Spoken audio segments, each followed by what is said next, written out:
not the program, the Discord. I do realize that now. I also realize that I didn't have the audio running because it's game 1 of season 2022 summer. Let's So go. you know, it's all good. How's everybody doing out there in chat land? We are coming to you live, thanks to the internet, for some Coach Rivals Summer 2022. I'll be behind the curtain because why would you want me when you've got Pathfinder and Mr. Hernandez teaches doing that Yeah, beautiful color and play-by-play? So we got a I think fine they one. definitely got the better end of the deal with myself and Pathfinder. And I'm excited. So it's been a whole year since we've come down to this point. Summer 2022. This is tier 2, and which is exciting and fun because this is what bronze silvers, right? So we're gonna see something a little bit interesting this year compared to last year. Yeah, absolutely. Kicking off Coach Rivals with a Tier 2 match. Um, really excited to be here as a lot of teams are in Tier 2. They've been really putting a lot of effort over the summer to get their strats down, and I'm really excited what they're going to bring to the table today. Yeah, I want to see what the teams have put in over the last couple of weeks, how they adapted to the patch that came out a week ago, what they're planning, and I want to see some of our returning players, the new champions that they might bring out. Yeah, I'm really excited to see these players who were in one tier last year. Let's see what they've got when you don't have Will Win in the same game as you.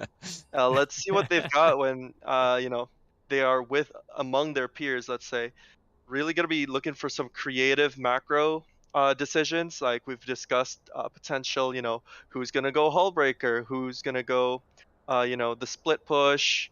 Since in tier 2, that strategy can be really exploited. Let's just say. So really excited to find out. Definitely about how some of those strategies can get exploited. How the teams been practicing that kind of play style? Are they going to stick to one play style throughout this entire season, or are they going to change things up week to week and then find out what works and take that into playoffs later in the summer? So there are a lot of different paths that our teams can go, but definitely, game one, I'm sure the nerves are going to be hitting some of the players. Yeah, and not everybody's a returning player either this time around. So we got a couple newbies. So they're all coaches, so they've gone through watching their Scholastic teams play during the year, but it's a whole different game when you're actually on camera, right? When you're on the Rift, you're competing. And I remember many summers ago, the first time we did this, and I was like, this will be fun. And then 5 minutes before game day, my hands are shaking and I'm freaking out, and it's like all of a sudden it's real. And so the game day shakes. I mean, we'll see if it has anything to do with today. Yeah, absolutely. And coach rivals, right? Very diverse range of coaches we have, and many of them have very successful scholastic programs in esports. So now it's time to see whether they can be the students and they can also translate their success from managing these esports to being Summers on the Rift. And also Exactly. we should What of our probably explain who's playing tonight. We'll All get to that. We'll right, get all to right. I just I was just No, go ahead. Go well, ahead. we have 2 games, so we have back-to-back games tonight. We've got Legends of the Rift up against the Triforce Tryhards. Just want to throw out these names are pretty amazing, and then we have Poro Snacks versus Valhalla Back. So we're in for a treat just based on creativity of names alone. But more than that, as you were saying, sorry, back to you, Mr. Hernandez. As I was saying, and I was saying things that was they were being said. I'll say something though, but I don't remember what I was saying. What I want to share is, I remember I'm not playing this summer, but I remember back in beta season, 2 years ago, where I was just like, man, I'm playing this game. I'm playing with four of the people that I only know online, and then all of a sudden, like we're about to compete, and like winning matters. I felt like, man, I had butterflies that first time. So some of our players here are definitely experienced to that atmosphere, and then some of them are like brand new to that. Let's see how they kind of react. Are they going to get those butterflies? We have one of our recent students in Pathfinder. How did you feel when you played your first high school esports match? Oh my gosh, the jitters, right? After months of preparation, after all the theory crafting that we've done. And I think we had it a little bit easier because we had the option of playing during preseason. But straight out of the gate in preseason, we went against the like number two, team on the specific league that we were in. So it was not easy. We had really good, mechanically talented solo queue players on our team, but we weren't able to tie the team like really together until the latter stages of the season. And especially like dropping that game one, it was hard, right? Demoralizing, sure, but we all rise to the occasion, managed to get that dub, and got the trophy at the end of the season. So It's a nice trophy really, really too. excited. Weighed like 300 pounds. Man, that's like 3 Pathfinders. Oh But man, looking sharp in that tie and jacket today. bringing the Dang. professionalism to the summer stream. I definitely like. What am I doing? This is what my friends call my streamer shirt, because I literally have like 15 of these shirts. So That's hilarious. this is like the only thing I wear except for school. I wear a shirt and tie every single day. So this last week of school, when I'm just like, I wore a shirt and tie every single day, I'm gonna show up in a t-shirt. Just the same t-shirt every single day. They start to like, wait, I've never seen you without a tie, and now you're wearing the same shirt over and over. Like, what's going on? They think I'm crazy. Yeah, and just letting our viewers know, I'm doing this from Texas when it's like 90 degrees outside. So y'all better be grateful. It's not easy. I don't think you're the only one doing this from Texas. Unfortunately not. I am also in Texas. It's a Texas two-step for the stream tonight. Oh yeah. Well, unfortunately, I'm trying to make a poll to find out what the best tier 2 team name is. Apparently, our content does not follow, does not meet the Twitch guidelines, which I don't understand what it could possibly be. I'm assuming it's snacks. No, it's tryhards. Tryhards, really? You think that's it? Have you seen their logo? I keep allowing them. Oh, here we go. It just turns sure. out that if you write tryhard with a Y, no go. You write tryhard with an I, party on. No, I fixed it. So it's allowed, since I'm a mod on the channel. Oh, you went in and modded. Oh, because yeah. we only believe in good sportsmanship, and tryhard apparently is not nice enough. Right, yeah, we don't want sweaty tryhards, but Yeah. then we actually do want sweaty tryhards. Yeah. So like, 'Cause we are all. I want to see some sweaty tryhards here. I'm excited to see all sorts of things in game one. That being said, are we ready? Because I can check with the teams backstage in the green rooms at Go Coach ahead. Rival's studios here in Atlanta, Talk about our Georgia, lineups. and we can give them a little couple minute warning that we're gonna get into draft in a few minutes. Yeah. All right. We can introduce the lineups there. Pathfinder, do you know our lineups? Very slightly. I'm most acquainted with Triforce Tryhards. We've got Ronnie in the jungle, looking fly. He is excited to bring out a couple of really good picks. We've got Graves as that he's been practicing for quite a bit. He's also a renowned Jarvan and Volibear player, and I think if we have a treat for us today, he might bring out that AP Zac. All right. Was that everybody? Yeah, I mean, I just leaked Triforce Tryhard strats, didn't I? Ban the Graves, apparently. And the Graves. Hey, they might be listening. Yeah, but here's the thing, right? Is it a debate or is it like an actual pick? Okay, yeah, Ooh, definitely on the other spicy. side of the Rift or the Legends of the Rift. Yeah, I mean they're the legends, right? Mhm. Right. So And there was some banter going on in chat earlier today. I want to share some of that. But Ronnie, Pac-Man Monarch, said that Bulldog Mentor's Rakan was not worth the ban. This is like this Whoa. is a spicy like Ooh. you know, if these were Yikes. tweets, like this is like somebody telling Jojo Pion to like go back to Fortnite.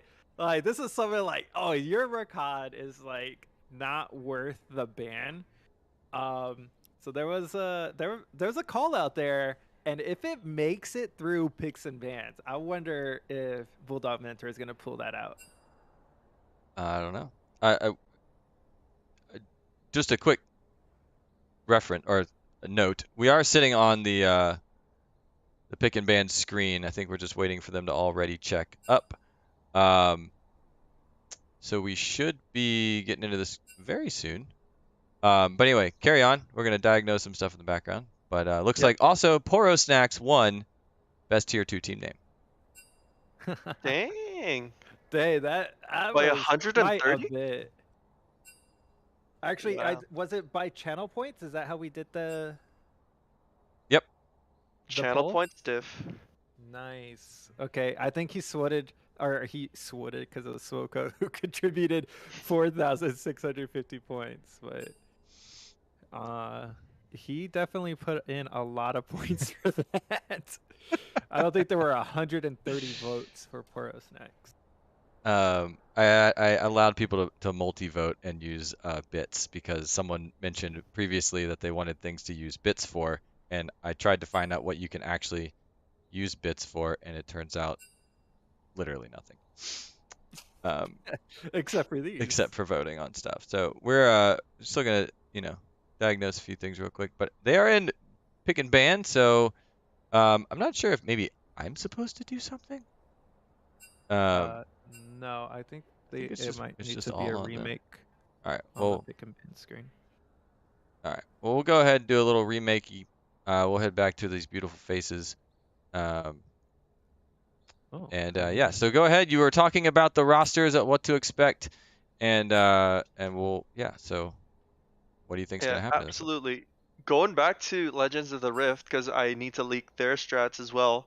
Axion first. He has a lot of experience with juggernauts, like yours truly. We've got the Garen, the Set, the Mordekaiser looking especially spicy. We've seen during preseason how spicy somebody like Mordekaiser could be into, picks like Ornn, picks like, more scaling and team-oriented picks.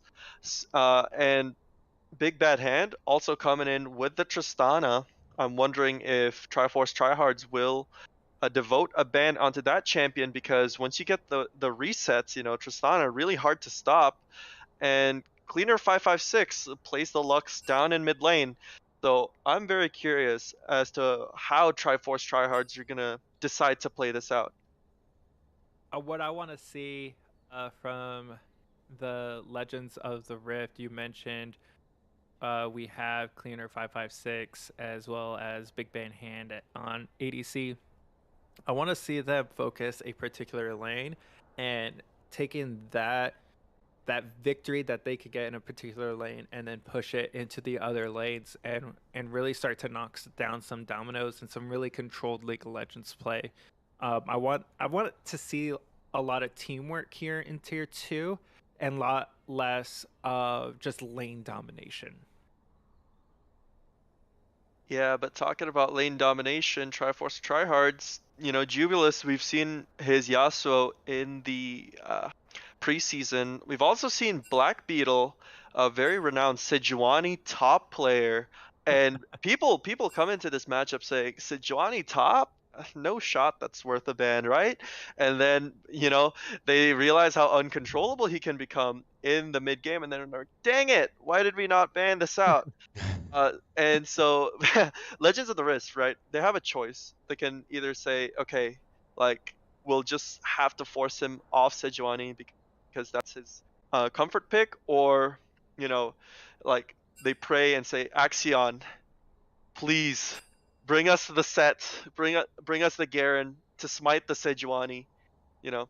And what I'm concerned about is if Legends of the Rift do not ban Sejuani and they manage to get a really like hard winning lane into Axion, I'm worried that Black Beetle is not gonna pick the Sejuani again, which is a mistake because I consider him to be very clean on that champion. With the Sejuani? Yep. And I think picks and bans are getting started out. Triforce tryhards. Yeah, Like I can see some happening, but it looks like I think Legends of the there's Rift some. are actually not banning, so All right. Well, we might just have to go with the OG version of just getting in the game, and doing it that way. So, maybe there's something wrong with this fancy pick ban tool.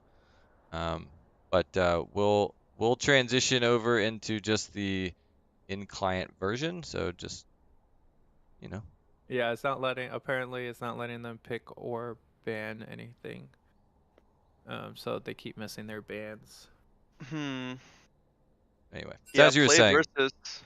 yeah. Mhm.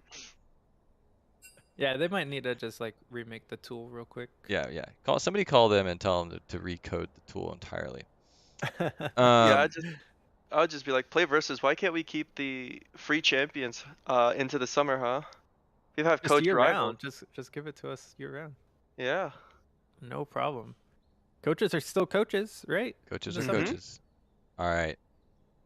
Looks like they're gonna get into the classic version. None of this fancy stuff. We're going for real. They're ready to roll, and I believe that means that we're ready to roll. So they're gonna smash that start game button, Okay, and we're we're gonna doing make it draft in happen. here. This is gonna look great. As soon Wow! as we actually get Immediately. to see it. Yeah. Well, Uh, you know, it's coming. Tristana, Zyra banned out pretty much immediately. It's pretty exciting. But here you go. Now you can see it too. Nope, you can't. no. No cure for fools. There we go. There we go. That Okay, yeah. did that work? I can see it live. All right. Yeah. We do Now this we've all the time. seen We're professionals. Zyra out, Yasuo out immediately. It's almost as if they're listening to. You brought up that Mordekaiser too. Yes, absolutely. If I was Axion, I'd be quivering in my boots if we get the Sejuani and we don't get the Mordekaiser pick, as we do see that is going to be the Garen locked in by Axion first. Will Black Beetle respond with the Sejuani because he already knows who's gonna be facing in lane, so he has the autonomy to play this matchup however he wants. And look at what we have. Oh, oh. All right, and so I wonder if the players are actually kind of picking in player order, It's very thoughtful. because something the reason why we are trying to use draft law is that not every account has every champion. Not everyone plays enough to like unlock it, and it costs a lot of money to unlock. What is it, 100,000 champions or something like that? In which case, it kind of takes some of the strategy out of the draft phase. So why is that so important? Do you think, Pathfinder, like to be able to swap some fighters around? Yeah, in this case, that means your bot lanes are going to be disadvantaged because they're going to be forced into picking their champions last, which means more potential bans thrown on them, more autonomy for the top side of the map. And as we see the Lux getting picked by Cleaner 556, both teams, because of this, are getting a lot of their comfort picks. You see the Garen, we see the Sejuani, which is, the most comfortable picks for both of these top laners. And Vi by Lucky B2112, and, Ronnie, please, if you're listening, lock in AP Zac. Like, they look so squishy, don't they? But yeah, because of our Darius? Darius mid? Okay. Ah, that was anticlimactic. No, but that's spicy. No, this is spicy. Oh, Well, no, that's never mind. obvious. That was Mm. obviously a misclick there. That's what I was like. So I don't know if the players are able to trade. If they do, like, hey, I've got Lux. Do you have so and so? Okay, they can. That dialogue could be happening, but when you look at and you're watching picks and bans, what I've noticed as a coach myself, that timer goes by fast with all the conversations people are having. Like that timer is not long enough. It looks like it's really long time when you're viewing it, but when you're actually watching it, it's just like, or when you're actually like having to do those picks and bans and have those conversations about who's playing what and who's trading what and what the other opponent has in terms of Zach and Sejuani. Look at all that tankiness and CC power right there. That's incredible. Like, that's a lot of conversation that needs to be happening immediately. 30 seconds is not enough. Yeah, so we had when we were in a playoff game, this was horrible. This was so bad. Too much chatter, and the pick just got autofilled. Autofilled Brand, and it was for our mid laner, and he's not a Brand player. And so we ended up trying to do something spicy and did Brand top. Let me tell you what's not viable. Brand top does not play, and it was a hard learning lesson for the team that you can have a strategy going in, and it's almost like less chatter, keep it organized, ask some questions, but there was just so much going on that like you said, that timer just goes by, goes by, goes by, goes by. Yeah, and I'm pretty sure he was in the middle of typing Diana. Blade Shark is calling me out for not knowing the alt meta. Well, it didn't work for us. And it was sad. It was a sad day. Yeah, I think he was in the middle of typing Diana, and then he was like, "Oh crap, it's 0 seconds!" Like, and Here he it like is. probably misclicked. The No, DPI on we his had mouse was too high. they had a router go down. So Oh no! technical So it internet timed out difficulty. Yeah, once so it they came time to pick. lost connection, so they're getting back in. Okay, Such is the way of cool. esports, Yeah, I was good thing that so they came ready. back. I was so ready for Darius mid. That would have been the spiciest, and it would have been like game 1 of Coach Rivals, where a spicy pick like that would have come out.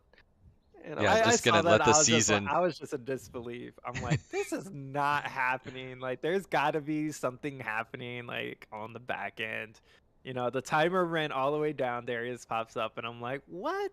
No, There's we no know Sejuani no top. way. Oh, We know there's a way. Zach jungle. Where there's a will win, there's a way. yeah. So, but yeah, I mean, you mentioned Path talking about like what might we see, and I know that some of these players are probably going to want to pick some comfort if it doesn't get banned out, but I think there's some room for some curveballs to keep the other team kind of on their feet. Like it's silvers and bronzes, which isn't to say anything because a lot of these players still have a lot of game knowledge. But if you throw something out that isn't truly in the meta, but you might have a good handle on, that can really throw the team for a little bit of a loop. Yeah, Especially if it's absolutely. Darius mid. Yeah, and I think Black Beetle, like, and he is this method of thinking personified with his Sejuani pick, right? But when you're talking about it from a macro perspective, there's a lot of things about Sejuani top that make sense. Scaling CC heavy tank, really good at facilitating ganks. Really good at being like a really tough meat shield for your team. So the concept of itself isn't actually bad. It's usually just can you execute to a point where your enemy laner can sweat a little bit against you in lane. And Black Beetle's been doing that consistently with his pick, so that's why if he's picking it, he's got my seal of approval. How do you like? So, Sejuani top is not a common occurrence, right? It's one thing for a player to have confidence on a pick, comfort pick in a particular role. That's fine. But how do you think the Sejuani versus Garen matchup kind of looks? Wow. If Sejuani can win like the short trades into the Garen, get the stun off, and then chill, and then force Garen into like not good trades when Sejuani has an advantage in the wave, Sejuani can actually like outright win the matchup. But Garen has that scaling potential. When he has the W stacked, he has 30 extra armor and magic resist. He also has the option of going hull breaker. So I would say Garen has more autonomy in the way he conducts the lane phase. But if Sejuani executes perfectly, the Garen is basically SOL until mid game. And I want to talk about that because you felt that Sejuani might have a little bit of an upper hand. I think the way that a Garen can win that matchup, because it's not a common matchup that you're going to see, is in that push. And then you did bring up the whole what's that hammer looking item? The BT one. Dub, we have entered Pro Draft, and they are moving straight through it. So, trying to get it up for you guys. Okay, Legend. Is it working? Is it working? Can you see Whole it? Can you see it? Hey, there we go. Yes, There we we go. got it up. So Hullbreaker is the item I was thinking about, but I was just saying how I think that Garen's push is a lot stronger, and that Sejuani would have difficulty farming under that turret. Yeah. I think Black Beetle is kind of used to it though, because into the Sejuani matchup, you have a tendency to get pushed into your turret. And yeah, we see the Diana being locked in into the Lux. I think Diana has a more autonomy into how the Diana Lux matchup goes, because Diana can just, you know, if she gets that QE combo with the shield, that's instant electrocute proc, and Lux has no response until maybe a gank, facilitate the gank with a Q. It's on Diana to dodge the skill shots, but if she does, Diana just wins the matchup. I want to point this out. No Rakan ban. No Rakan ban. 0 Rakan ban. Is this gonna come out from Legends of the Rift? They got their last 2 picks coming up. Well, Leo is off. Lulu is still on the table. Another pocket pick for Bulldog Mentor, but no Rakan ban. Definitely a very comfortable pick there. let me tell you, I've played with Bulldog Mentor, and if she gets paired up with a really good ADC, that Rakan pick is worth $7.5 million a year. For sure. So, Triforce Tryhards, I don't know about that, right? But Legends of the Rift, they don't look like they have a comp that facilitates the use of Rakan a lot, because you see the Sivir being locked in. And yep, it is instead going to be the Lulu, Bulldog Mentor not opting in to take the bait from Triforce Tryhard. So I think that's masterfully played from Triforce Tryhards. They literally dodged like a ban that they really did not need to do, and we see the Vera Seraphine get locked in. And here's why I like the Lulu pick for Legends of the Rift against Triforce Tryhards. Just looking at the first 3 picks for Triforce Tryhards, we do have the Sejuani, the Zac, and the Diana, as well as the Varus and the Seraphine. That is so much CC. That is just so much wombo combo that they can come in with and just blow up a single target, right? Vi's gonna go in and then just like get deleted. Garen, if it gets caught, just gets deleted. Everyone just gets deleted. Lulu gives your team an opportunity to kind of counter some of that blow up potential. Yeah, what I'm worried about for Legends of the Rift's comp though is they don't really have any tank killers on their team, and with Sejuani and Zac being really huge meat shields, it's up to basically Garrett and Sivir to get really ahead and be able to do the damage. And I don't think Sivir is allowed to build lethality here. She'd have to go the really, really old school crit Sivir build. If not, she's just not going to have any damage. Well, hi. Here we are. I don't know. Yeah, so they're in draft right now. They're in the post draft. Decided to pull you guys in so we can see your wonderful faces again. All right.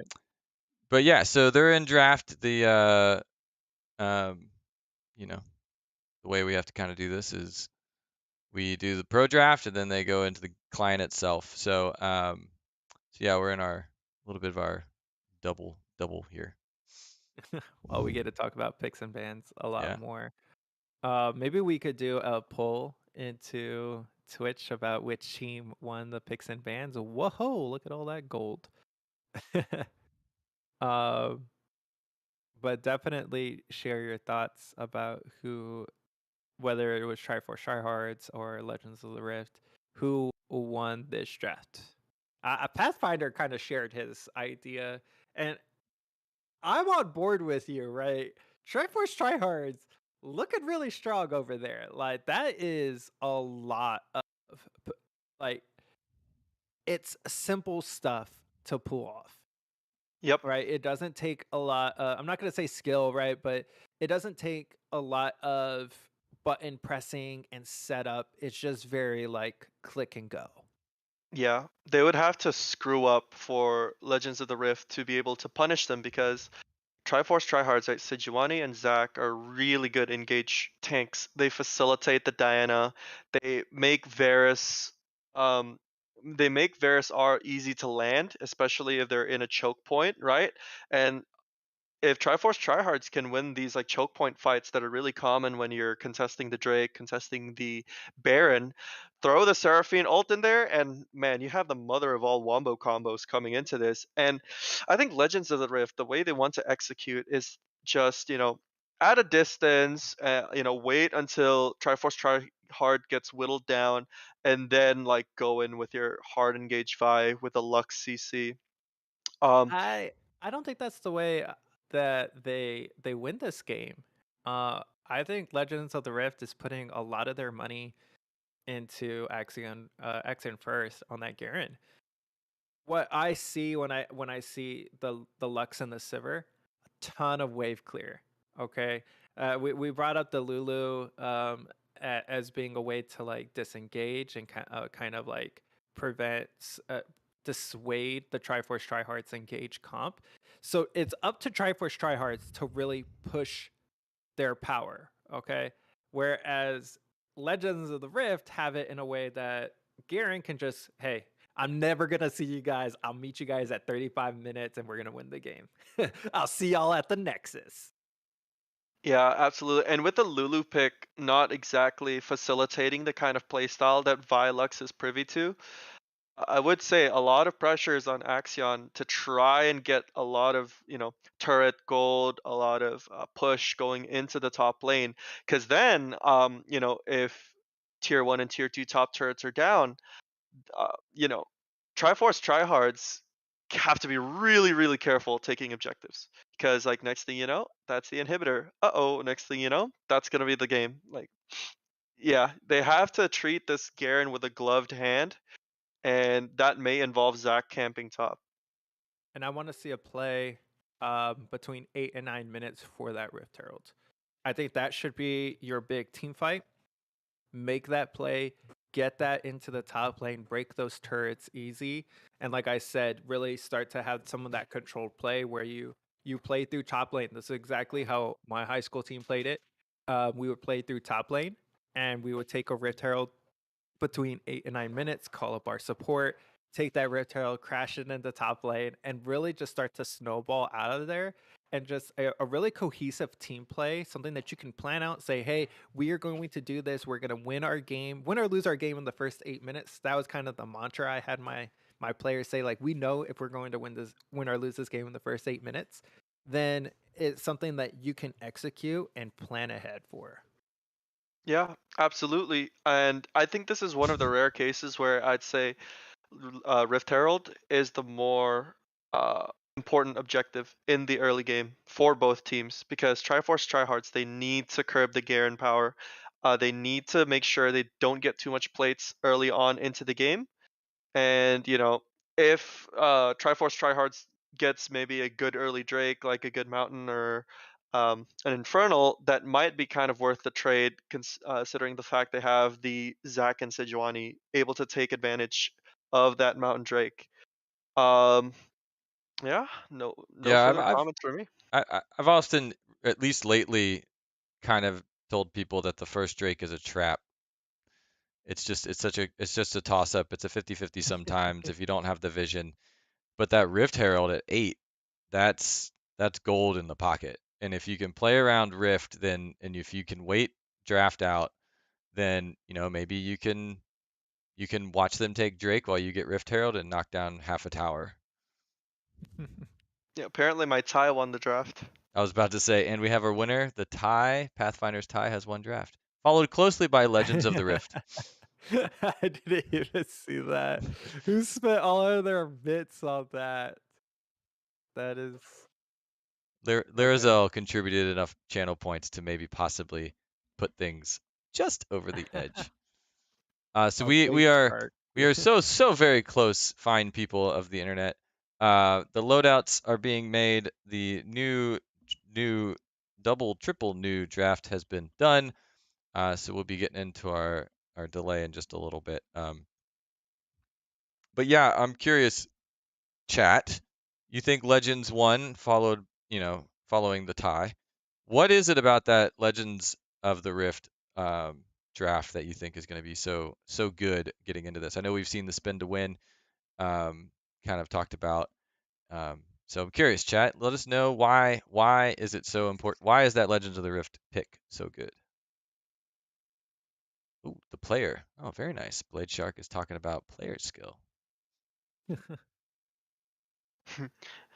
I think Legends of the Rift, to an extent, they can kind of build their way out of this, comp that they've been presented with. So I know, Lux, if you're hearing this, I think this might be the time you go not Ludens. You should go Liandry's into Sejuani Zac. I think that's very advisable. I think there is also potential for the Demonic Embrace to come in. But then Lux gets put in a weird spot where she's trying to cast all of her abilities off cooldown to try to get as many procs of, uh, Liandry's and uh, Demonic Embrace off. So there's a lot of nuance as to how Legends of the Rift can play this out. But I think Triforce Tryhards, like we said earlier, their comp is so easy to execute compared to something like Garen Vi. Uh, but come late game, if we have armor penetration items, that's when Legends of the Rifts can be, starts rolling, starts saying, hey, look, I have a Cyrilda's Grudge, or I have Lord Dominic's Regards, and like, where did your HP go? So definitely Yeah, very exciting to see. there's always that 40 plus win condition with Sivir, 500 CS Sivir, right? Where she's just been clearing waves, catching gold, and just like dominating the gold game, right? Just like the mini game, but kill all the red dots on the map. And if you get to that point, there's not a lot you could do to stop a Sivir. She's just gonna blow you up, no matter how much armor you have. Uh, Server is just going to dish out the damage. So there is that win condition, especially if they don't have that way to stop that Garen, that coordination to really get back and take care of a split push Garen like that. All right, I'm very excited to go and see who won the skins game because Garen, we've got Steel Legion, Lux, we got Elementalist. It's Vice game, a Vice, not Miami Vice. It's Vice something Garen. Demacia Vice. Tight pants Garen. That's what I call him. Tight pants Garen. He struts around. He pulls out the assets.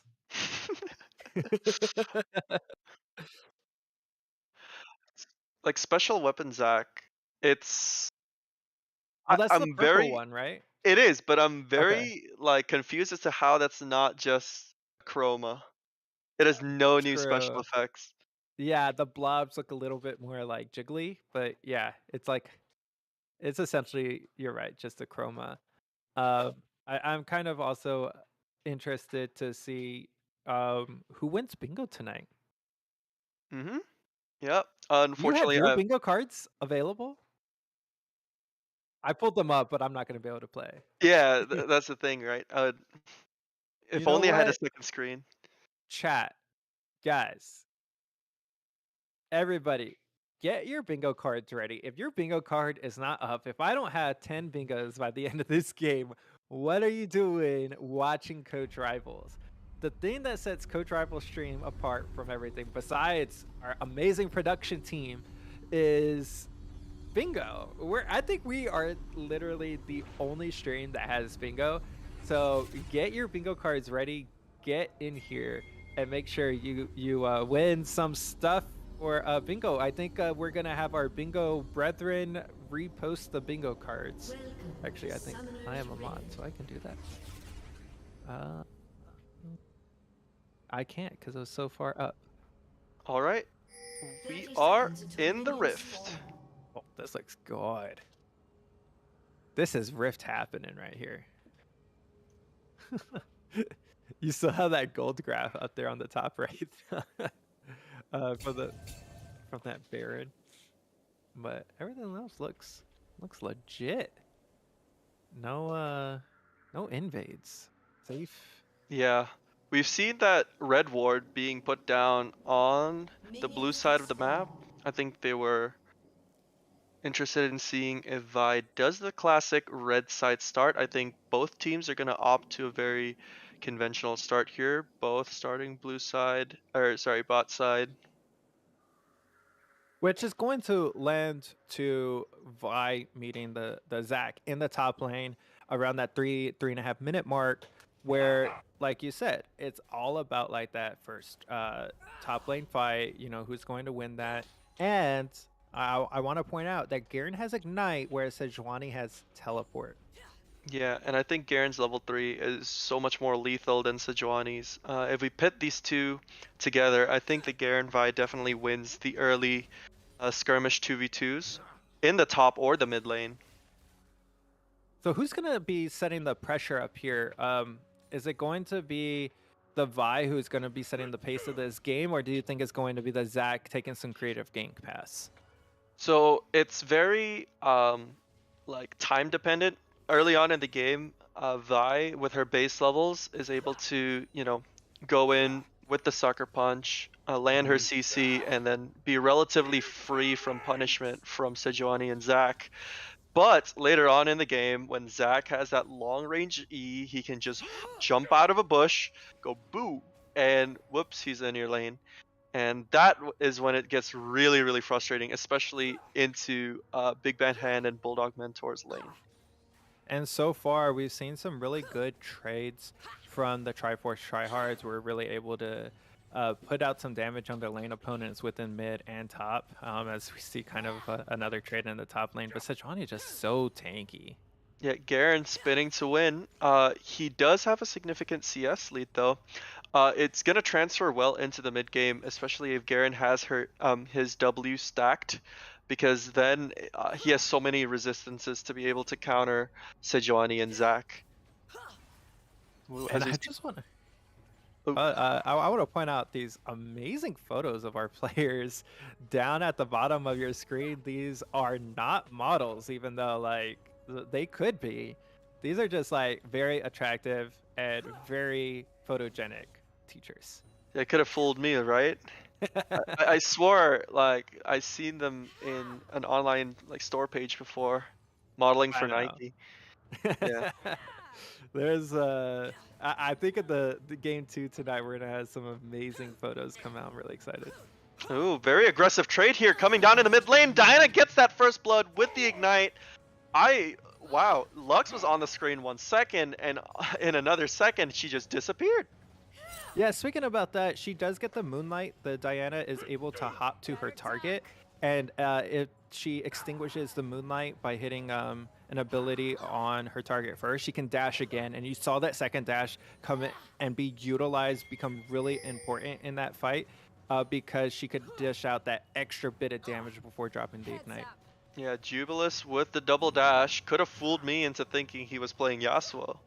As we see.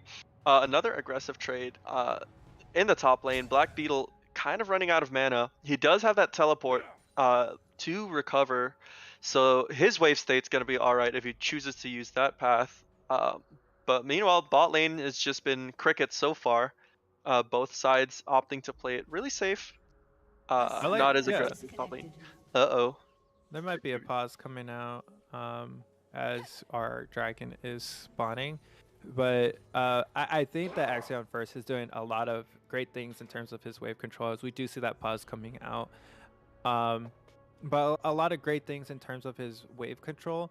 Like he is getting almost a 2.5 wave crashing into the Sejuani, and that's kind of what I was pointing out in the draft phase, is that the Sejuani is probably going to have a little bit of difficulty matching that, as she's already 10 CS down at 5 minutes.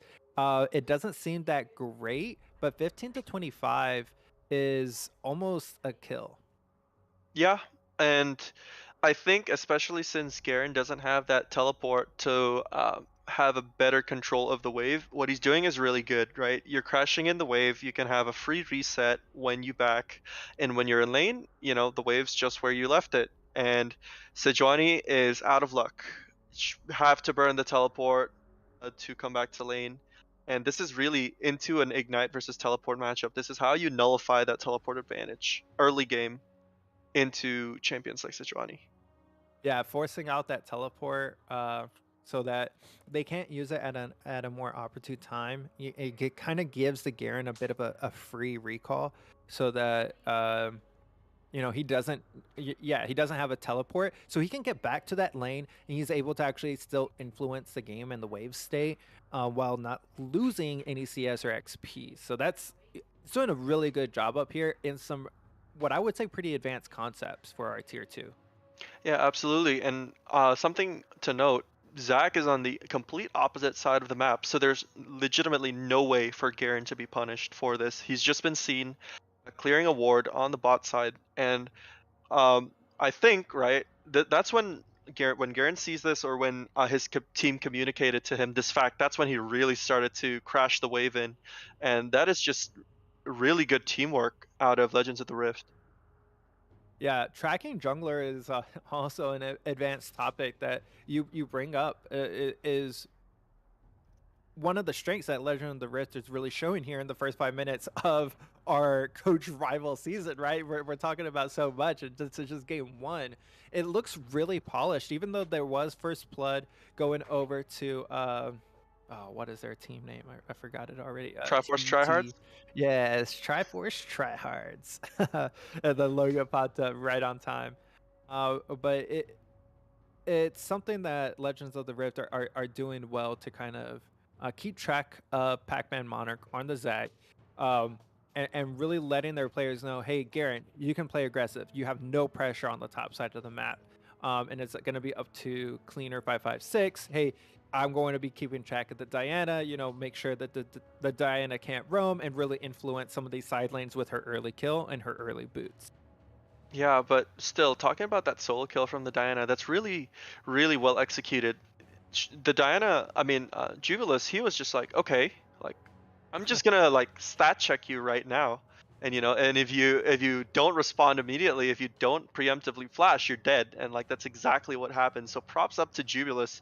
He has had experience with our other tier 2 CR mid laners where Jubilus has just had better mechanical execution in the early game, and that's how he gets his strengths and how he transfers that onto his team in the mid game. So I'm very excited to see how he's going to play out the rest of the lane phase, and especially into team fights when he has that spicy Sejuani and Zac to follow up on his engage, or vice versa.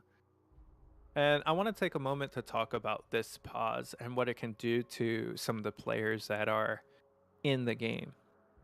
Whether you're on Triforce Tryhards or Legends of the Rift, a pause is going to have an effect on you. Even a legitimate pause for internet dying or something happening in a household across the nation, or something happening, right?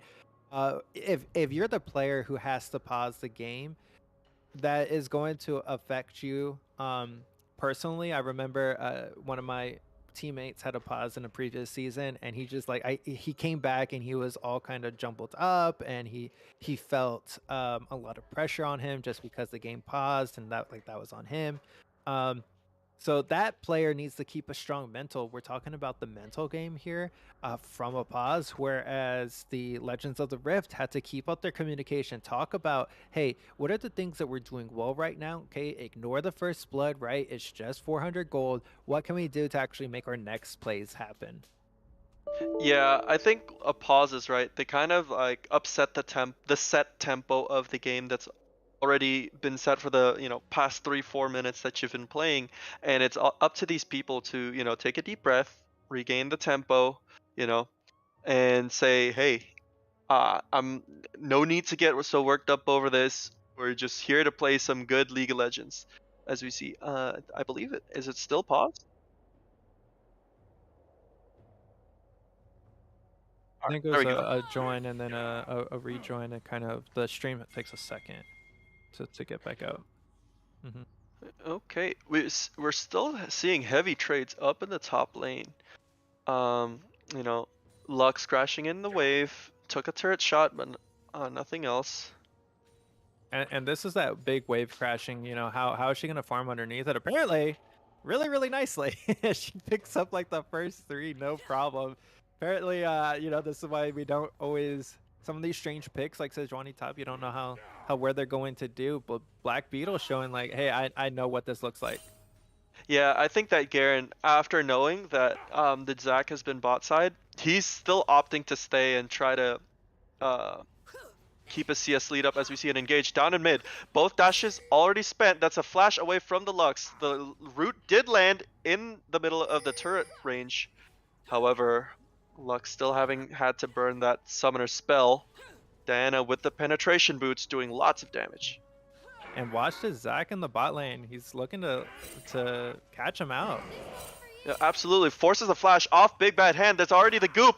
Both of them gets clapped together. Seraphine not given the time of day. Ignite gets put down, but Bulldog Mentor, so many shields. That's already going to be the Lulu escaping unscathed. Not even a sunburn for Bulldog Mentor. Nice, like, composure in that situation. Really good.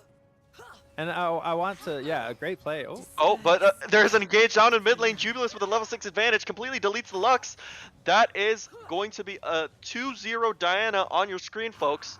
That champion is so lethal. Level 6.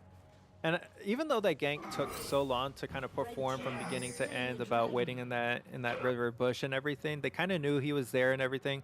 But what it did was it did force that Lulu away. They can't fight for that dragon. They know they have priority in the mid lane. So once you get a Lulu low, she can't step up, right? She's just a little she's just a tiny little yordle. Like she doesn't have that much health. She has a ton of shields, but it allows them to start to control that Drake and get that really early, and then be on the fight coming up here in a couple of minutes, hopefully, for that Rift Herald. Yeah, we have a flash on the top lane as a response to the Vi gank. Ignite gets put down, but Sejuani able to escape with her life. I think this is very advanced team play coming from Legends of the Rift. They ganked bot, right? And even though the gank didn't pan out, that solo kill mid completely nullifies Legends of the Rift's ability to get that Drake. So Triforce Tryhards, really well played. Ooh, but Black Beetle taken excruciatingly low. Garen flash Watch the Q ult. there. Diana roaming, but she sees both champions in the bush. That is a good chunk of damage from that Q. My gosh. Those early pen boots really allow her to her base damage is already pretty good on the Diana. So she is able to dish out even more damage because of those magic penetration boots. Alright, we see Garen's engaging. Silence and Demacia, baby. Axion first gets the solo kill on the Sejuani. As we see a gank happening in the mid lane. Ignite already thrown down. There's going to be one more auto attack. Can the Q land? Yes, it is. Jubilus, with the help of Pac-Man Monarch, gets a killing spree into the Lux. That's great team play. And Lux is even on CS, but those 2 kills are really going to be putting her behind, as Cleaner 556 is definitely going to have to do a lot of work to influence this game as she's starting to fall behind in the experience. Yep, with that solo kill top, we're seeing the Rift Herald getting taken by both teams. Lux is not there to contest. It's going to be a 2v3. Zac jumps into the pit. It's going to be a massive wombo combo as Jubilus ult gets the Vi. The last tick of health for Garen. Black Beetle gets the kill. Amazing team play. They knew the Lux couldn't be there. They, probably heard our comms saying Rift Herald was super important, and that was a great punish coming from Triforce Tryhards. Yeah, and the setup was just it wasn't there from the Legends of the Rift.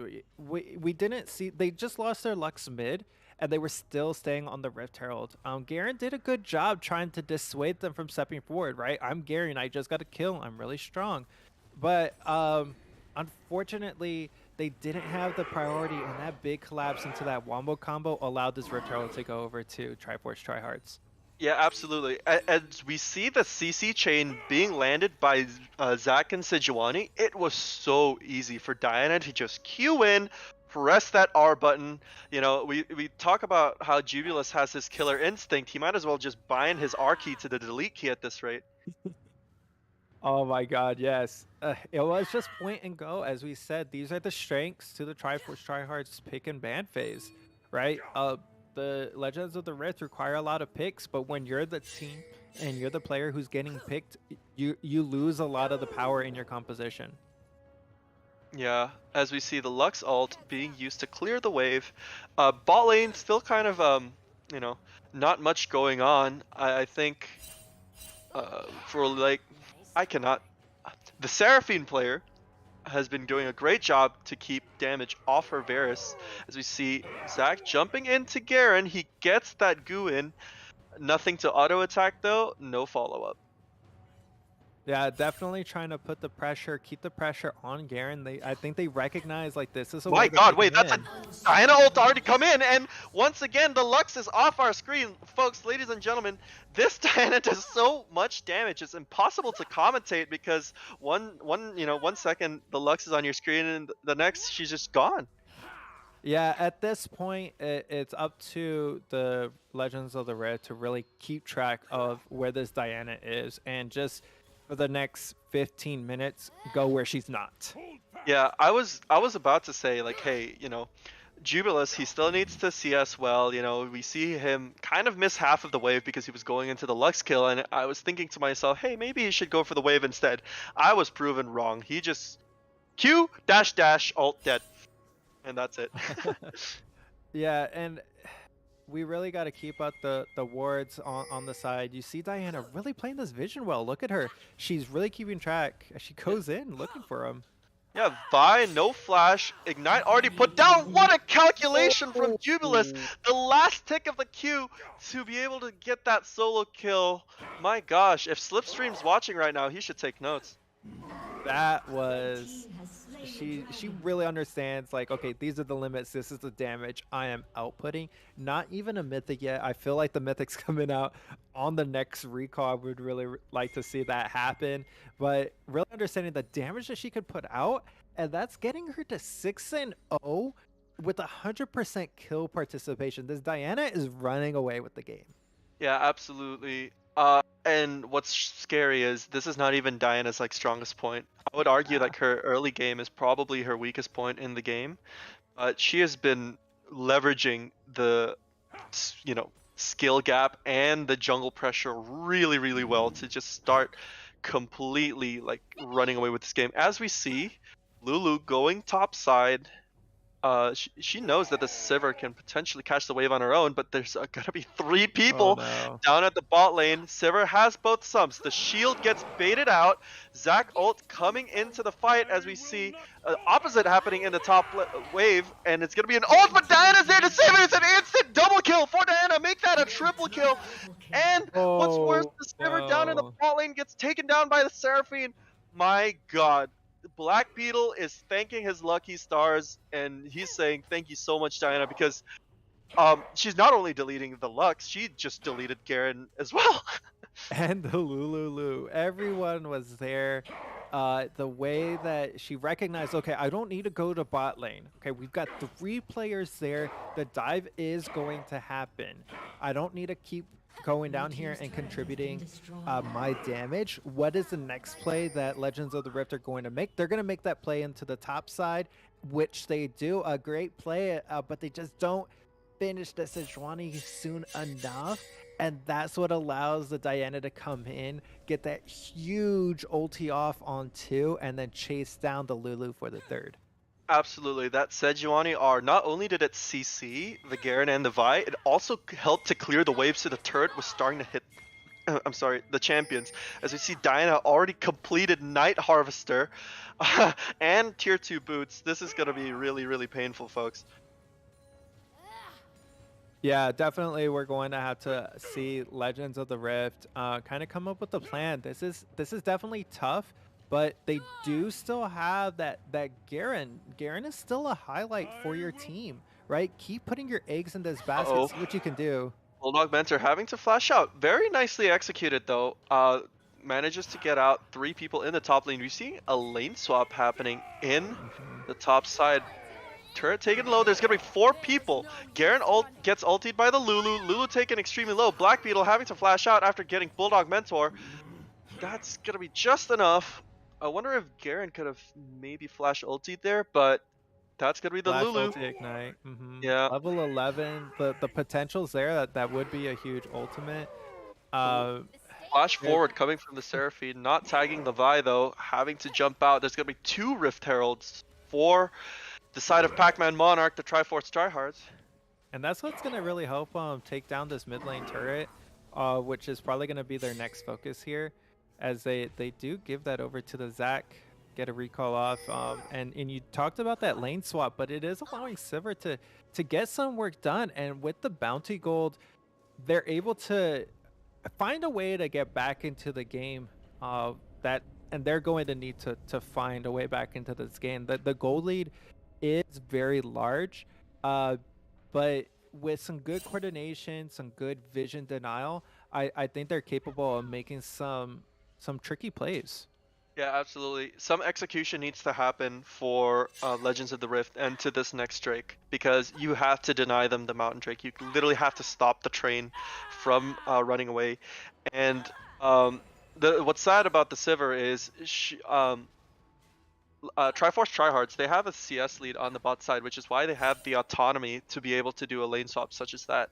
And not only that, when Sivir started crashing the wave into the turret plates have already expired. So that is a bit of a satch, but game is still winnable. Don't worry. What I will talk about though is Jubilus. One of the things we don't actually talk about is how well he manages his mana from the mid game onwards. Like I haven't actually seen him run out of mana on this champion, which is, Diana is a pretty mana hungry champion, so very good props to him for being able to do so. Yeah, definitely. I talked about the Moonlight reset on the jumps earlier, as we do see Garen trying to do some work up here on the Sejuani. Yeah, Ignites gets put down. Still no solo kill yet, as we see the Drake being started up by Triforce Tryhards. The ulti is going to come in. That's going to be a Diana in the top lane. Jubilus goes legendary. And will they be able to finish off this Drake? Pac-Man Monarch, he really seems to be able to want this Drake. I mean, he just pulled the Drake out, and there's going to be no pressure left to contest this. They're almost... Yeah, they just got it. Yeah, Well so played, they Red saw Team. that ward come over. They wanted to make sure, okay, we're going to pull this far away from Vi. We're not going to allow the chance to steal. And as soon as that happened, you see the Vi just kind of back off, right? That is third Drake, so Soul Point is on the line. That is going to be doing a lot of work for them, as you see that Rift Herald come out to, finally take down the mid turret, get a charge on the inner mid turret. As Sejuani is also pushing the top wave. A lot of pressure coming out from the Triforce Tryhards, really going into depth about what good control over the game and a solid game plan can do for your team. Yeah, we talked a lot about Jubilus, but Pac-Man Monarch is, putting on a clinic with his jungle skills, because 2 Rift Heralds and 3 Drakes, and, very insignificant CS deficit. That's just gonna be, that is amazing. Wow. Yeah, and I want to keep going back to this Garen, because Garen is the guy who has to perform. He's got to always be in the side lane. I think he should be kind of mixing it up, changing between top side, bot side, kind of forcing the Triforce Tryhards to react to where you are and what position you're doing. And for the Triforce Tryhards, I think, Diana, you've got a great lead. Let's start sharing the love a little bit, seeing if you can, take out 1 or 2 and then lead the rest for that Varus, for that Sejuani to kind of get some gold and get some more items in their pockets. I'd like to issue a correction. Zac actually has the CS lead into the Vi, so he holds all the cards, King, Queen, Ace, and Jack. So really, really impressive here by Pac-Man Monarch as he goes for another jump on Garen. Nothing doing though. Garen's starting to get a little bit too tanky. Yeah, unfortunately on that time, Pac-Man Monarch, he lands his Q onto a minion and then just kind of misclicks the Garen, so that doesn't get the Wait a pullback. second, Diana just face checked it with a Q, and it's gonna be a dead Vi. How did she know she was in the bush? I think Wow. they chased her through there, or as she walked within vision of the turret. So I think it was a way for her, like, okay, is the Vi still here? And then, just kind of throws the Q in there blind. Yeah, I got plenty of mana to do this. And sure enough, she was there. Okay, Diana ulting in. That's gonna catch out too. Seraphine ult 2. Follow up, but that's the Lux taken incredibly low. Jubilus goes legendary. The Ignite manages to punish the Bulldog Mentor, as we see this Diana is just being not controlled at all by Legends of the Rift. Yeah, and it's really just the Jubilus show here. We do see him just kind of, he's on a champion that has so much autonomy and control. He's essentially Dr. Mundo going where he pleases, and he's able to really kind of find those picks. Unfortunately for the Legends of the Rift, they did have this pick comp, but they're the ones who keep getting picked off. They do have the vision, but they don't react soon enough for when the Diana's coming at them. Yeah, I would also like to remind you that Alex Slipstream, he also plays Diana, so I was wondering if this Diana is going to be banned out for the next game after Jubilus is just putting on a show for us here, him being the anime protagonist of this game. Yeah, and we do have the Baron here. It looks like the call is going to be start control this area. You see the words here on the top side accents. He's got an inkling, he feels like something's coming up. We haven't seen them in a while. As Cleaner 556 is in the bot lane, trying to get some gold, trying to get some experience in that Lux pocket. Once those ults come out, maybe you can start to steal some of these objectives like Baron, Dragon, Fourth Dragon, Elder Drake, if it makes it to that point. But they're pinging, hey, let's get the bounty gold, let's take this bot lane, and let's get some gold in our pockets. I really like this call. Yeah, this is going to be the first objective taken for Legends of the Rift in exchange for Baron. It is going to be a little bit painful, but, this is the only recourse that they have at this point. And, I think the bot lane of Triforce Tryhards a little bit rarely talked about, but they have done a great job of not letting themselves fall behind. And, and this is... Yeah. Yeah. It gives them some control over the dragon. They decide not to take it. They know, like, okay, with the Baron recalls, 30 seconds, 15 seconds, we do need to get back and defend our base. But it gets some gold into their pockets. We know, okay, where Triforce Tryhard's going. Okay, they're going to be going to this dragon pit, and you see Garen immediately pushing that top lane, trying to get some more of that bounty gold. So I really like some of this map play to get some gold into their pockets. Some really good calls in the late game from behind. This is what you guys need to do from behind. Get some gold wherever you can.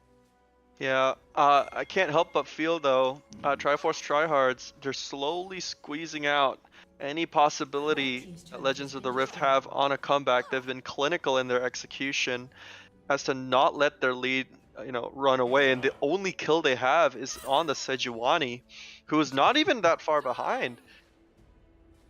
Yeah, they did focus, making sure, like, the Sejuani is not going to fall behind. And you can see her, like, just soloing the Vi at this point.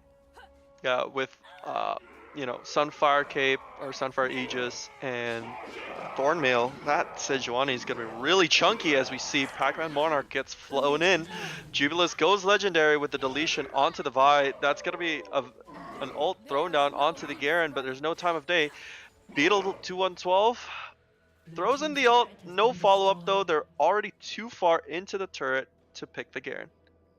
Yeah, you really need to get that Sivir up here as you're losing stuff on the bot side to the Varus and to the Seraphine. That push is very strong. They have that Baron cannon minute to really take down a lot of these turrets. And this 3-2 push it's working out pretty effectively, testing the comps on the Legends of the Rift. Yeah, Garen in the 1v2 currently on the top side. Zach planning to jump in. It's going to be 3 people. Turret taken very low. Turret's taken down in the middle of the fight. Will Garen have enough damage to get the Diana? Yes, he does! That's 1,000 gold into the pocket of the Garen. Demacia, baby. That shutdown's going to mean the world to Garen, but I'm not sure he has enough time to do so. As we see, Polymorph gets thrown in. That's going to be a dead Sejuani. Good follow-up by the Lux into the Vi engage. There's going to be 2 really huge shutdowns for the side of Legends of the Rift. The first mistake Triforce Tryhards have really actually committed to this game. So well played to the Garen especially. Yeah, that was sorely needed, and the fact that it goes on to Garen, it is really good news, right? Your Garen is someone who can make some damage happen, can kind of take out some of the armor on these really beefy frontliners, really take up and soak up some of that damage while your team is able to put some of that down. So I really like that Garen was able to pick that up, even though it cost him his life. That is going to be the first death for Jubilus in Coach Rival Summer 2022. Yeah, and I'd also like to point out, even though he just had a 700 gold shutdown, he still has one. Hey, 14, 1, and 2. When you're, like 90% of your kill participation, it's gonna be really hard to get rid of that 700 gold bounty. Yeah. Cleaner 556. If he takes exhaust the next time he's on the Rift, maybe he would have better luck into this Diana. But for sure, I'm gonna put down in my Coach Rivals notes that like if Jubilus is in the game, we gotta ban the Diana. No And I ifs, do have ands, an update on bingo. Someone is 1 square away. So check Oh. your bingo cards. Make sure you're filling those out. If you do get bingo shouted out, type it out in all caps. Make sure one of the mods know, and they are going to hook you up with some sweet virtual merch. Yep, Lirazel, Oh, it has there been it confirmed is. that Lirazel got the first bingo. As you see an engage come onto the top side. It's going to be 2 tanky people against Garen. The Ignite does get put down by Seraphine, but Garen's just too tanky with the Force of Nature and all his move speed. He's able to get out of there. I love this play. Garen can heal up so much. He's going to be okay. He's taking a lot of damage dodging the ult there from the Varus, but he is slowing the game down, and that is exactly what Legends of the Rift need. So continue to, all right, what can we do to claw our way back? They had 1 kill 2 minutes ago. Now they're up to 3. They're clawing their way back. They can still fight for Baron. They can still fight for Elder. They got to keep these inhibitor towers alive here. Yeah, if I'm Legends of the Rift, I'm just going to be like, let's not lose any more turrets. As we see the engage come down from the Sejuani. Lulu ult to follow up. Stun onto the Garen. Polymorph. And Sejuani has to get out of there. The Ignite gets put down onto the Vi. The first inhibitor of the game gets destroyed by Jubilus. What is very key though, even though Jubilus was super far ahead, is that Triforce Tryhards did not manage to get any of the inhibitors. And it's only until 27 minutes that they do. They're also going to follow that up with maybe a turret on the top side, but it's still not impossible as Pac-Man Monarch jumps into the fray, flashes forward to apply the ult stack onto the Lulu. Lulu not given the time of day, and that's going to be Pac-Man Monarch getting Bulldog Mentor as we see a follow-up re-engage from the Garen. He's taken very low, but Diana able to get out of there. The stun finally lands, but all that tenacity on Garen means that he's able to live another day. Okay, and what do? Are they going to take the win here? They do have the resource for it. They have an entire minion wave. They decide to go for the 3rd inhibitor. They can push for the win after this. There's going to be double super minions spawning in each wave. But, 5 versus 3 super tanky members. I think they got a shot, but I think they're going to be playing it safe here. Pulling out for that Baron, going for that buy, and then moving over to that Elder Drake. Absolutely, I like this play. If this is the World's Finals right now, you would absolutely go back, get the Baron, and then get the Elder, and then go in for the calm and collected ending. You want to make sure that Legends of the Rift don't get any, funny ideas, don't get another shutdown onto Jubilus. So I like what they're doing. Jubilus, the first time in the game where he ran out of mana prior to backing. So, yeah, overall, really good by Triforce Tryhards, not getting too greedy. Yeah, this going to, they actually decide to recall purchase before going for any items. And this is leaving the Legends of the Rift in a very sticky situation, right? We have to come out and challenge them. We cannot let them get another Elder. We can't let them get another Baron. And they have to determine, okay, where are we going to go? And they have to do it with 4 players as Sivir sits in their base. Yeah, and this is a very tall order, having 3 inhibitors, and ooh, good play from the Sejuani, as already the Lux is taken so low, Jubilus already taken out Lucky B212. Jubilus is just not caring. He just goes in into 3 people, gets the kill anyways. No response from Legends of the Rift as we see the Elder being taken out by Pac-Man Monarch. My gosh, what a clean play. Yes, definitely well coordinated. You can see that they didn't even start at the Baron until they knew for sure that Diana had killed the Vi. Once the smite is down, hey, we have nothing to worry about. Let's just clean this up, take this Elder Drake into the victory lap, and Ooh, like let's just 3-man end this Seraphine play. ult comes in as one is already getting shot. Diana. Oh my god, she just deleted the entire team. That's gonna be game 1 of tier 2 here at Coach Rivals, with victory going for the Triforce Tryhards. And it all started early on when it came to that Baron's, or sorry, to that Rift Herald setup. You know, they were able to get a pick on the Lux, and they were able to find Garen and Vi still taking that Rift Herald. And since that had happened, they did a great job snowballing that effort into the rest of the game, right? Diana ended up getting more and more kills from that. There was so much gold in her pocket. She was really able to take over this game, as you see her with 20 plus kills, and some perfect games coming out from the side of Triforce Tryhards. Yeah, absolutely. I think also the macro play of Triforce Tryhards cannot be understated. Like, the communication that went down on that first Drake was impeccable, exemplary, solid. Same with the first Rift Herald, when they know the Lux was not there to stop that Rift Herald take, and the execution by Jubilus following up on that, Sejuani Zac engage. It's just chef's kiss. Yeah, following up there and then taking that and then understanding, okay, Legends of the Rift, you guys have to make a play. Okay, you guys are going to make a play into our top side and counter ganking that. Very effective skill.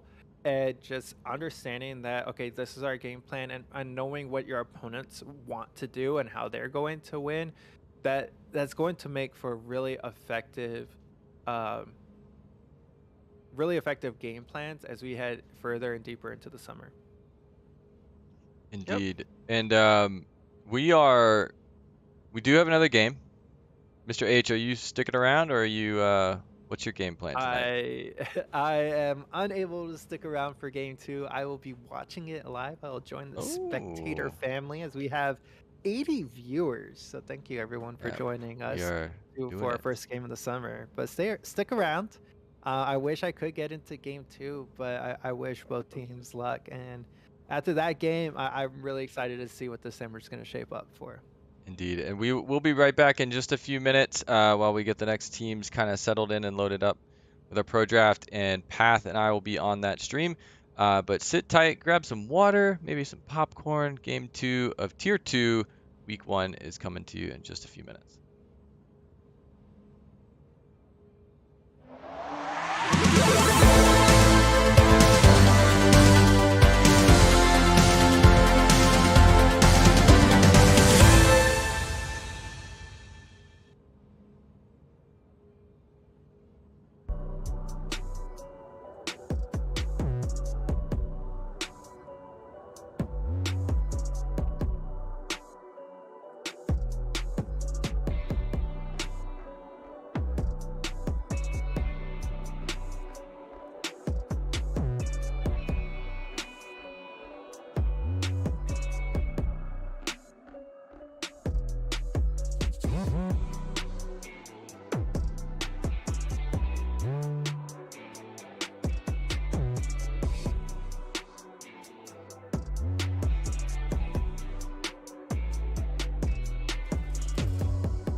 Hey, and we're back. Game 2 is coming in, but before that, I would just like to show one thing. If I can do just one little thing here. I think we need to see all of who we're seeing in tier 2. So before we get into the draft, gonna play a little intro video and then we'll see all the photos. I know everybody out there has been saying let's see the photos, so we'll be back in just about 25 seconds as we get ready for Summer 22 Coach Rivals.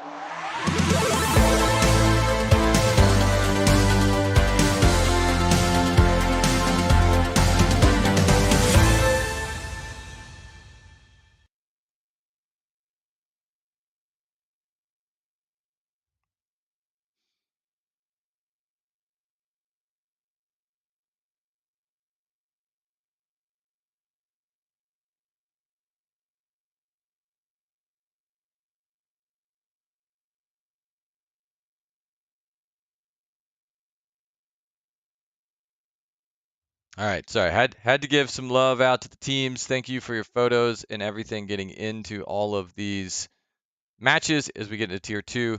Path is back. I guess back-ish.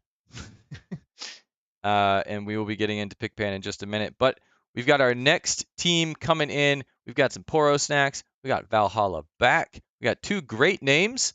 I'm excited to see how chat thinks about these 2 in comparison to your tie. But Path, you talked a lot about Slipstream coming into this game, watching that Diana. What do you think is going to be happening in game 2? So after all of us just witnessed the show that Triforce Tryhards put on us, I think they've definitely put themselves for now as a team to beat in tier 2. And I think after seeing that Diana, there may or may not be some people in Valhalla back that's like, wait a second, Alex plays Diana. Should we ban it? And not to forget, um, Swoko actually plays a jungle Diana as well. So I'm not saying Oh, anything, but it so kind it's of looks like a ban probably going to be for. banned. But there's also been a lot of chatter about Shyvana coming out of Swoko. Swoko's jungle is pretty solid, and nobody wants that AP Shyvana tank. So I'm thinking if you think we might just straight out the gate see no Shyvana, no Diana, start building something else. We don't want any of that on the Rift today. Yeah, and as Pax Beetle said in the comments, the last Diana of the season, that may be true looking at how game 1 went. And Swoko is like a very nice and solid jungler to come and rely on. He has a lot of like reliable picks into the enemy comp, and it's not like Hollaback doesn't have a very reliable jungle in Piper Maru themselves, but it's kind of a not a secret that Piper Maru just mains Trundle, and I think it's almost going to be a given that I Poro don't Snacks is going to I ban don't that think out. I don't think that's gonna happen at all. I mean Piper has Piper's path to jungle has been pretty interesting. I mean, the Trundle is strong on Piper, but I mean, I think that there's a lot of. I think we might see some Rammus, and there's definitely some flexibility. I'm curious what Piper would think about that as maining Trundle. It could also be a tactic. Fill your history with a champ you have no desire to play in Coach Rival Summer. Yeah, absolutely. As we But the issue actually with we are getting into pick ban, and no surprise yeah, to anyone. Shyvana instantly banned out. I think the durability update has just done wonders for Shyvana as we see Poro Snacks banning out that Mordekaiser. Yours truly managed to get it on one game, and y'all know how that went. As we see again, the Lilia target banning Swoko here. They really don't want him to be on an AP jungler. See the Trundle ban coming out of Poro Straight out the Snacks. gates. No Trundle. Yeah, no Trundle at all. And lastly, the Diana does get banned out for both, Slipstream and Swoko. So they're literally just target banning Swoko at this point. It's kind of painful to see me jungle getting suffering like this. Um, as Valhalla back, they're on the blue side. They managed to opt into the Sejuani. Very curious pick because Poro Snacks, they're going to have free reign to get the Lux here. We know that both support player Lux and, Aaron's Lux, Coach Mustang, she has been, clean as a whistle on that Lux. We see the MF also getting picked out. So Allison, the ADC for Poor Snacks, she is new to this role, and MF is one of the champions that she's really has learned to pilot much better than she has been. So we do see the MF Lux being picked by Poor Snacks. I'm assuming there's not going to be a mid Lux. It's not a flex pick.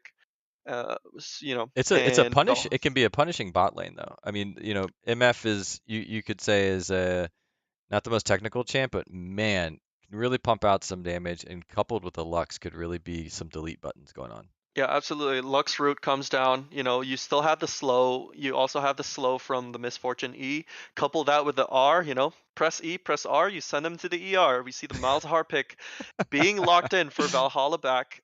Seraphine is the support of choice for their support because I think he only plays Zyra, Lux, and Seraphine. So they do opt into the Seraphine Lux matchup as Poro Snacks committing to the Graves. They're not, you know, they're making sure that Suoko has a jungler left, Yeah, considering they don't the want to three do. target ban. Guess they Yeah, definitely want to have something open, and picking up a Graves, which can be a really nice pick in the jungle as well. yeah. So Looking at Valhalla mobile, back, um, th- I know it's another champ that Pac-Man likes to play too from the game before. So always good to see some Graves out on the lane. yeah, Valhalla back though, they're having a lot of CC in their current lineup. I like the Ash ban preventing any more of that being like layered onto Poro Snacks. Um, Graves does have some autonomy in this matchup in Sejuani as he will, outscale the Sejuani with all of the armor penetration he could be stacking. We see also the Jinx getting banned out for Poro Snacks. Yeah, having such a fat frontline like Sejuani and like the CC chain of Seraphine and Malzahar makes Jinx very easy to facilitate. We see Ornn and the Scion being banned out. This is 100% a target ban for Coach Magros. That's his two signature champions out in the top side. Porosnax has to decide if they're going to pick the top lane or the mid. It's going to be the Kale being locked in for Alex. Flipstream going to be on that Kale into the Malzahar. It's actually one of the very good picks into Malzahar because I think she's going to just outscale the Malzahar and be able to respond to his lane dominance. Yeah, we We still also have one more pick coming in, so we'll see how they round this thing out. An Alawi, which, man, sometimes playing into an Alawi is just it's just a very punishing top lane situation.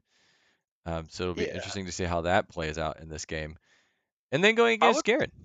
Yeah, I would say though, Lucian is kind of like thematically not in line with what Malzahar, Seraphine, Sejuani is trying to achieve. They are CC champions, right? But they're also kind of like they need a more technical and a stand your ground type of ADC, such as Cogball. And Lucian is more of an early game skirmisher and lane bully because you know how fastly he can stack those press the attack stacks. So I'm not too sure about Valhalla like actual composition. We also see the Ilawi getting picked, and I'm not sure how that fits into the team composition because Ilawi is a very stand your ground like top lane with no mobility and also kind of like single target damage until you really get into the thick of the team fight. But Garen historically has been really really good into Ilawi. He has a lot of damage with the ignite advantage as well. So very interesting to see if Coach Magros can actually run away with it. Yeah, well, we always have to go back to the chat on this one, so we'll throw the poll up in just a second. But chat, what are you thinking? You had a lot to say in the last game as we head into tier 2. So the question now is, who has won draft? So we've got Valhalla on left side, blue side, Poro Snacks on the right. Not only who won, but where do you think things are going to really come down? What are they going to come down to in these team comps? Is there something happening in this team comp where you think that one of these teams can make or break? Um, I don't know. I mean, we've got Kale. I'm assuming that's Kale mid, unless you think we might get something spicy with like a Lux mid Kale support, which when you play solo, anything's possible. Yeah, it is a possibility, but I think the way they picked the Kale was an instant response to the Malzahar. Hmm. So I'm pretty sure that's going to be a Kale mid. I know Alex has been talking about that being a potential pick for quite a while. Uh, but here's the thing: Valhalla back does have a kind of like chunkier team comp than Poro Snacks, and it's kind of also easier to execute. But if Poro Snacks has the advantage in how they emit pressure, and they also have the advantage in how they execute their team comp, I think Poro Snacks' comp is actually more lethal than Valhalla Back's. More lethal. Yeah, absolutely. Because like you see the Garen, right? He's able to so freely punish positional errors from a single member of Valhalla back. Historically, Garen into Ilaoi. Ilaoi has always been able to get her ulti off, like sustain through the team fight, in a classical case, right? But in season 12, I've seen a lot of times where Ilaoi just gets, Lux Q, Lux R follow up, Garen silence, and completely gets blown up, even though like she just like finished casting her R. It is a distinct possibility. So there's a lot of nuance as to how Ilaoi conducts herself in a team fight, which Garen does not necessarily need to. So we'll see. We've got everybody. If you're just tuning in, by the way, we did a little bit of pro draft. Now they're going to get into the client draft itself. So we'll be about 3 to 4 minutes out before we get into the game. We do have a poll, incredibly important poll. Who is winning draft? It's between 3 different entities. We've got Valhalla back, Poro Snacks, and Pathfinder's Hair. His tie won last game. The man is looking so profesh coming out of that Texas town. I'm opting for you to end up, you know, graduating from Coach Rivals, and we'll be watching you against up with Captain Flowers. So that's where I see this thing going. But Yep. chat, you're just as much a part of this as we are, and we're excited to see what you have to say when it comes down to these matchups. Right now, Pathfinder's Hair is in the lead. Poro Snacks is behind, but Valhalla back is not looking good for a draft pick from our chat. And I'm Yeah. curious if that's going to come down to kind of what you're saying with like Lucian kind of seems like out of nowhere, a little less compy coming in out of the Valhalla squad. Yeah, I might be a little bit biased against Valhalla back, but I must say, Poro Snacks, Garen has a lot of autonomy with how he conducts himself into Valhalla back. As a Garen main myself, right? If Garen presses W right before he gets ulted by Malzahar, that is a nightmare for the Malzahar player. His stun will last, I mean, his suppress will last 1 second, because Garen's tenacity is unique in the way that it is kind of like true tenacity, where only knockups are able to lessen the duration of his tenacity. So Magro is also like last game. I think the comp is in Magro's favor instead of last game in Legends of the Rift, where Garen was not necessarily having the favorable comp. But having the favorable comp in this game means that Magros can conduct himself in such a way where he can pull out the full potential of the Garen, which I know he can. He beat me in lane, once. Once. Hmm. And you know what? It's so close. The poll is in. Your hair wins by a mere 1% of the votes. Poro Woohoo! Snacks is coming in right behind. I'm almost curious if people are voting for Poro Snacks just because the name is incredibly cute. And if you haven't seen their logo, it's also adorable. Valhalla back though, great pun. Love it. Their logo is also pretty rad as well. Lots of great logos coming out this season. Um, but the one thing I do want to throw out as well, not related at all to this game, is that there's bingo, and there's the bingo link in the chat. You can find it. Get 3 cards. If you get bingo first, we'll throw you some RP. So stay tuned for that. And then might as well tell people what they're watching. So this is Coach Rivals. If you're new to the stream, welcome. This is our summer season 2022. We have 2 tiers that will be broadcast. One today, which is tier 2, which is silvers and bronze, and then tomorrow is the tier 1 gold up, and we've got quite the range of skills in that tier as well. So that should be fun to watch. Same time tomorrow. That's going all the way up to master. We have a master playing tomorrow, Mr. Will Win. Yeah, But today, absolutely. yeah, it's going to be Yeah, fun, and this all goes to help support our foundation, the Phoenix Gaming Foundation. You can check the links in Twitch. I think people like to do this where they point down, and check it out. But we're excited to be here. 20 seconds before we load in. But but I think we've got ourselves a good one. The first game was definitely the Jubilus show, and we saw what's coming out of Tier 2. We have another preview for everybody. I guess the previews are over. This is the real deal. And yeah, I'm excited to see this basically can set the tone. I mean, it's going to be interesting. 6 games in the season, they'll all meet each other twice. Yeah, absolutely. Don't sleep on, tier 2 folks. We just saw how clean some of these folks can be. I'm looking at you, Jubilus. I'm looking at you, Pac-Man. Yeah, we see on the loading screen, I see some Cosmic Invoker in Lawi, Solar Eclipse, Sejuani, the skinless Malzahar coming in from Nixus, and responded by the skinless Kale coming in from Slipstream. I don't think any team wins the skin game here. Yeah, I mean, skins are so important. It's curious. I mean, some people just want to go, I just go clean, right, and just call it a day. But yeah, I don't know. I mean, feeling a little light over there on this in skins world. So we'll Yeah, see. absolutely. Very curious to see as to how these two teams conduct the early game. Poro Snacks, they have that Lux. I'm very curious to see if they want to go for an invade with this champion. Classically, Lux has been very nice as an invader. That Q lockup is very cheesy, so to speak, but looks like both teams are just going to 5-point with nothing fancy happening in the early game. Just your classic start. Nothing wrong with that. Yep, looks like both junglers also might be planning to start on the bot side of the map. We've seen Swoko recalling right after putting his ward on the red bush. Very nice. Similarly to Sejuani, she did the same, but she recalled much earlier, so there is a potential. See, if Swoko wants to invade, they would not have vision on that top side. Which they would also have to know all of the things. Oops, sorry about that. Zoom out a little bit more for us here. But yeah, it looks like we'll be pathing, everybody will be pathing to the top side. So I don't know, maybe in a couple minutes we'll get to see something interesting going on in the top side of the map.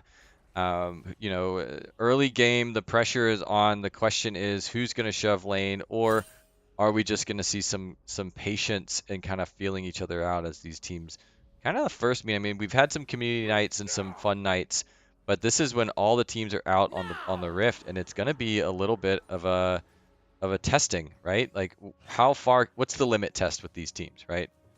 Yeah, absolutely. And these limits are going to evolve week on week, match on match. So very curious to see how these two teams pan out together. We see the short trades coming in from Coach Magros, already managing to chunk Coach Dubs quite a little bit. That level 1 Garen is actually really strong into Alawi. All right.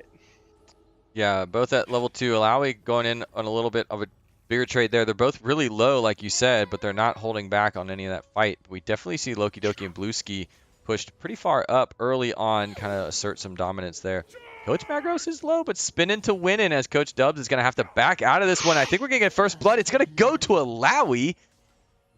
Yeah, Wow. that was the minutest of margins there. Coach Magros didn't have the pot consumed, and I think that's what won Coach Dubs that fight. He was taken so low, and it's not too big of a deal for Coach Magros because he did have his wave pushed in. You see Slipstream having to flash out after being ganked by Piper Maru.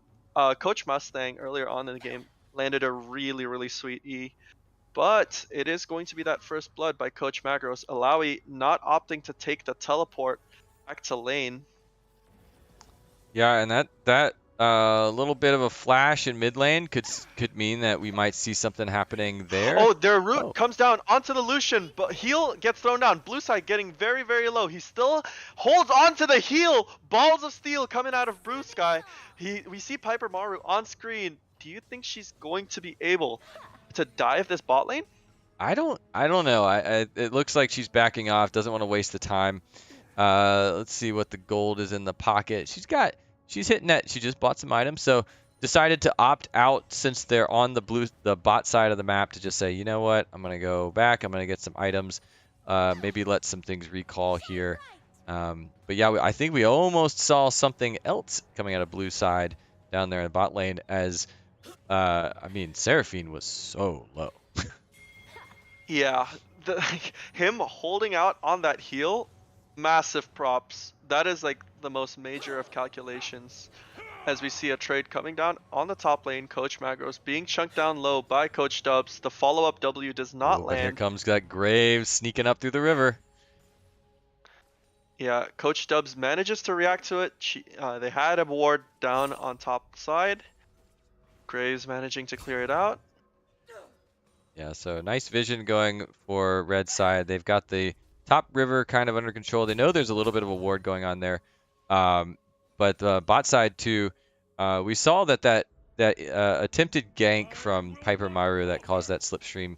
Actually, I don't know if slipstream actually. Yeah, that slipstream flash led them to path down, get that bot side scuttle, and apply that pressure early. And it looks like they're going to turn a little bit of that pressure into a first Drake, early Drake at 5:15. Yeah.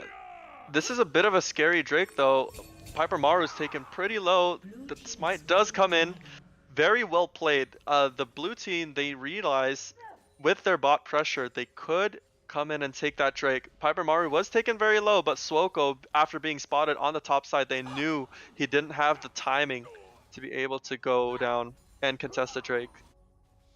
Yeah, and Garen getting punished under this tower up in the top. Alawi getting that kill early on. Backing, getting some boots. And Garen's still down at 12 CS and hasn't been able to back and buy. So we'll see how that lane shapes out. A lot of pressure coming out of this Loki Doki Blue Ski combo as we look at bot side. Oh, we have a flash coming in from Ooh. Nixus. It's going to be the flash suppress on the Kale. Ooh, Kale.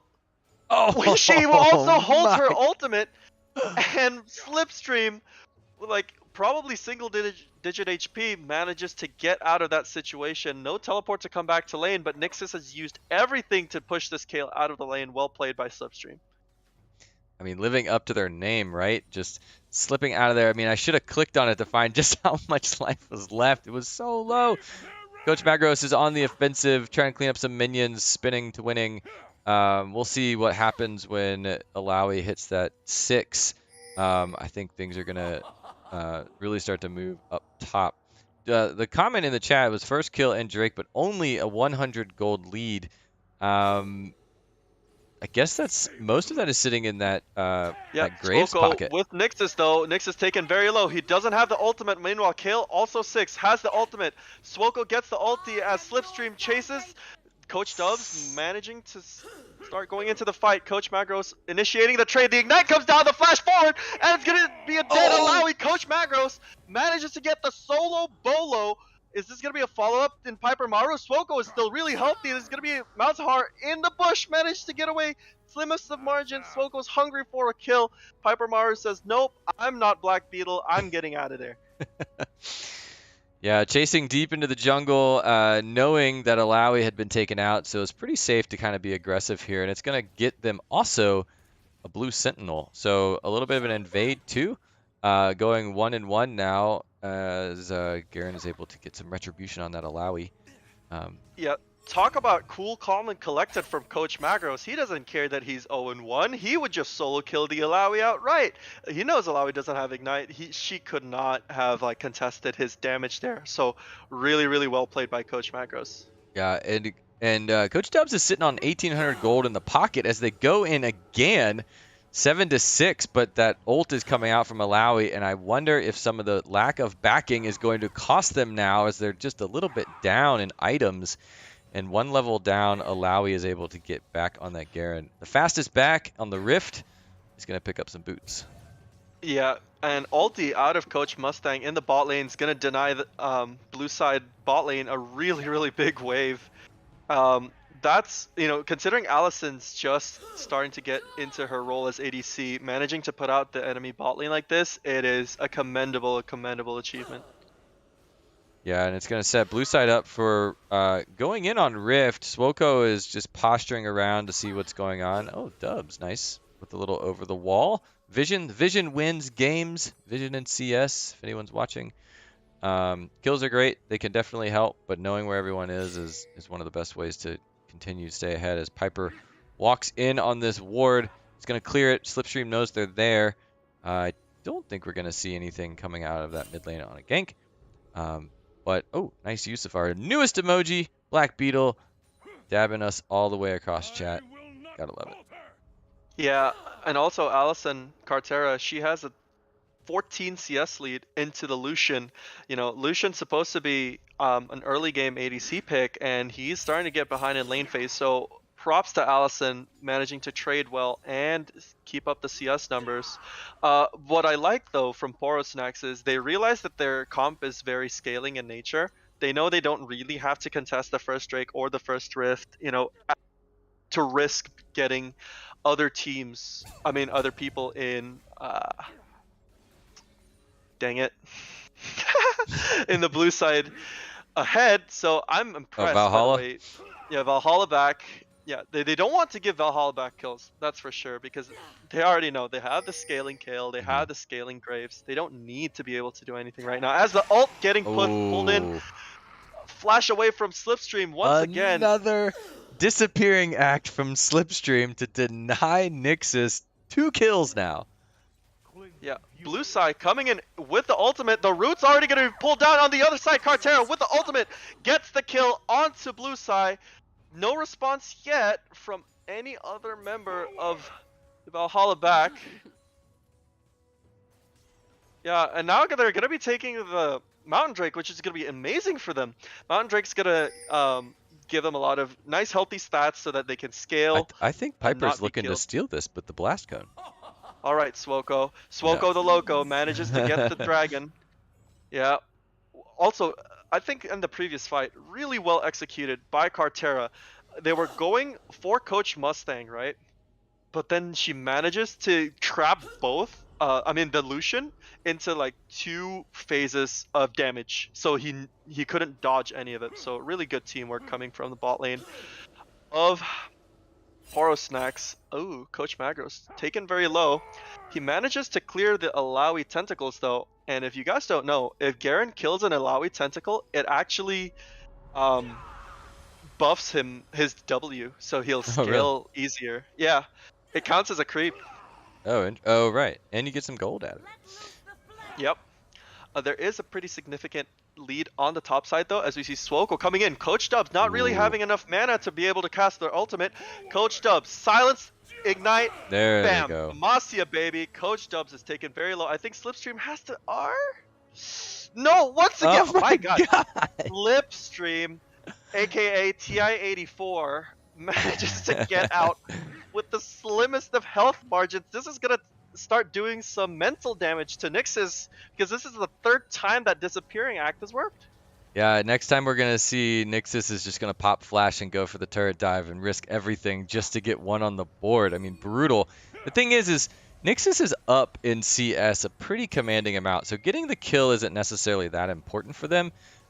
Even just this constant backing and denying of farm and pressuring that turret is good enough. So I do want to say it's a little frustrating to watch those health bars tick and not go all the way down, but good on you, Nixus, for not charging in and losing your life when you've got the CS. Okay, Valhalla back. They're committing to this top side turret take. Oh, yeah. They commit Nixus to the top side. That's going to be a double stun coming down from the bot lane. Blue style taken very low. Follow-up ultimate from Cartera manages to kill Loki Doki. That was some clean League of Legends coming out of Coach Mustang. Yeah, I mean, they got a turret in the top lane. They lost a Lucian in the bot, or excuse me, a Seraphine in the bot lane. Lucian almost went down. Spinning Magros doesn't do a whole lot there. Swoko's going to have to back out of this as well. It's going to be a flash onto the Alawi and the Garen. Manages to get Swoko with the last Q.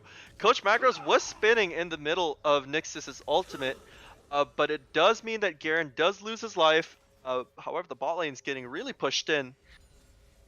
So, plays happening on opposite sides of the map for both teams. Yeah, Nixus did pop that flash. Didn't get the kill out on that, as Coach Dubs is just running down this lane, punishing in this top lane. But we'll see. I mean, it's 3-4 in the eliminations. Gold lead is still in red side pocket. Porosnax are able to lay down a lot of hurt in this bot lane, as chat said. That Mustang Cartera combo is pretty spicy. Yep. coming into this, people may have underestimated, Cartera. She's just new to ADC. If you ban the Nico, she's probably not going to perform well. You're wrong, because Cartera out here looking clean. Cartera and Mustang, especially that double root from Coach Mustang, that play belongs in a highlight clip. You heard a chat. Go back, clip it, post it. Clip it. Clip it.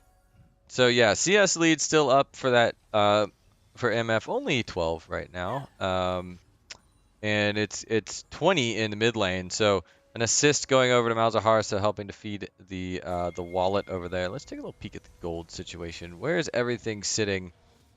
Red side, it's actually kind of split nice and even across almost everybody. Red side is looking pretty good.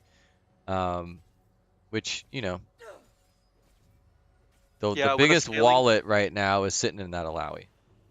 Still, with a scaling team composition like this, all you care about is not being behind on that gold lead, or if you are behind, you want to stay within that like 1,000 gold or sub 1,000 gold range. And I think the fact that Poro Snacks has the gold lead right now means very good things for them, like in the late game. We see the suppress coming out once again from the Malzahar. Piper Maru with the follow-up ult does not land. Slipstream it does it this finally time. acknowledging he has to ult to survive. But he does not die, and it's going to be 2 ultimates thrown his way.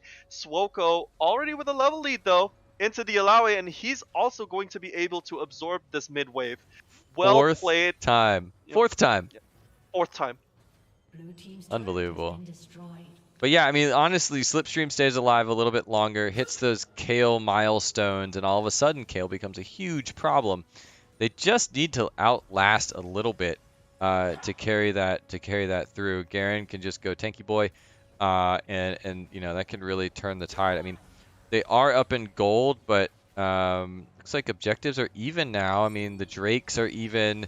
It's just an even game, as we've got a fight, or not a fight. We've got another Drake being taken now, and going for red side. So they're getting the objectives. They're not down. Yeah, I mean the request has been a post-game interview about.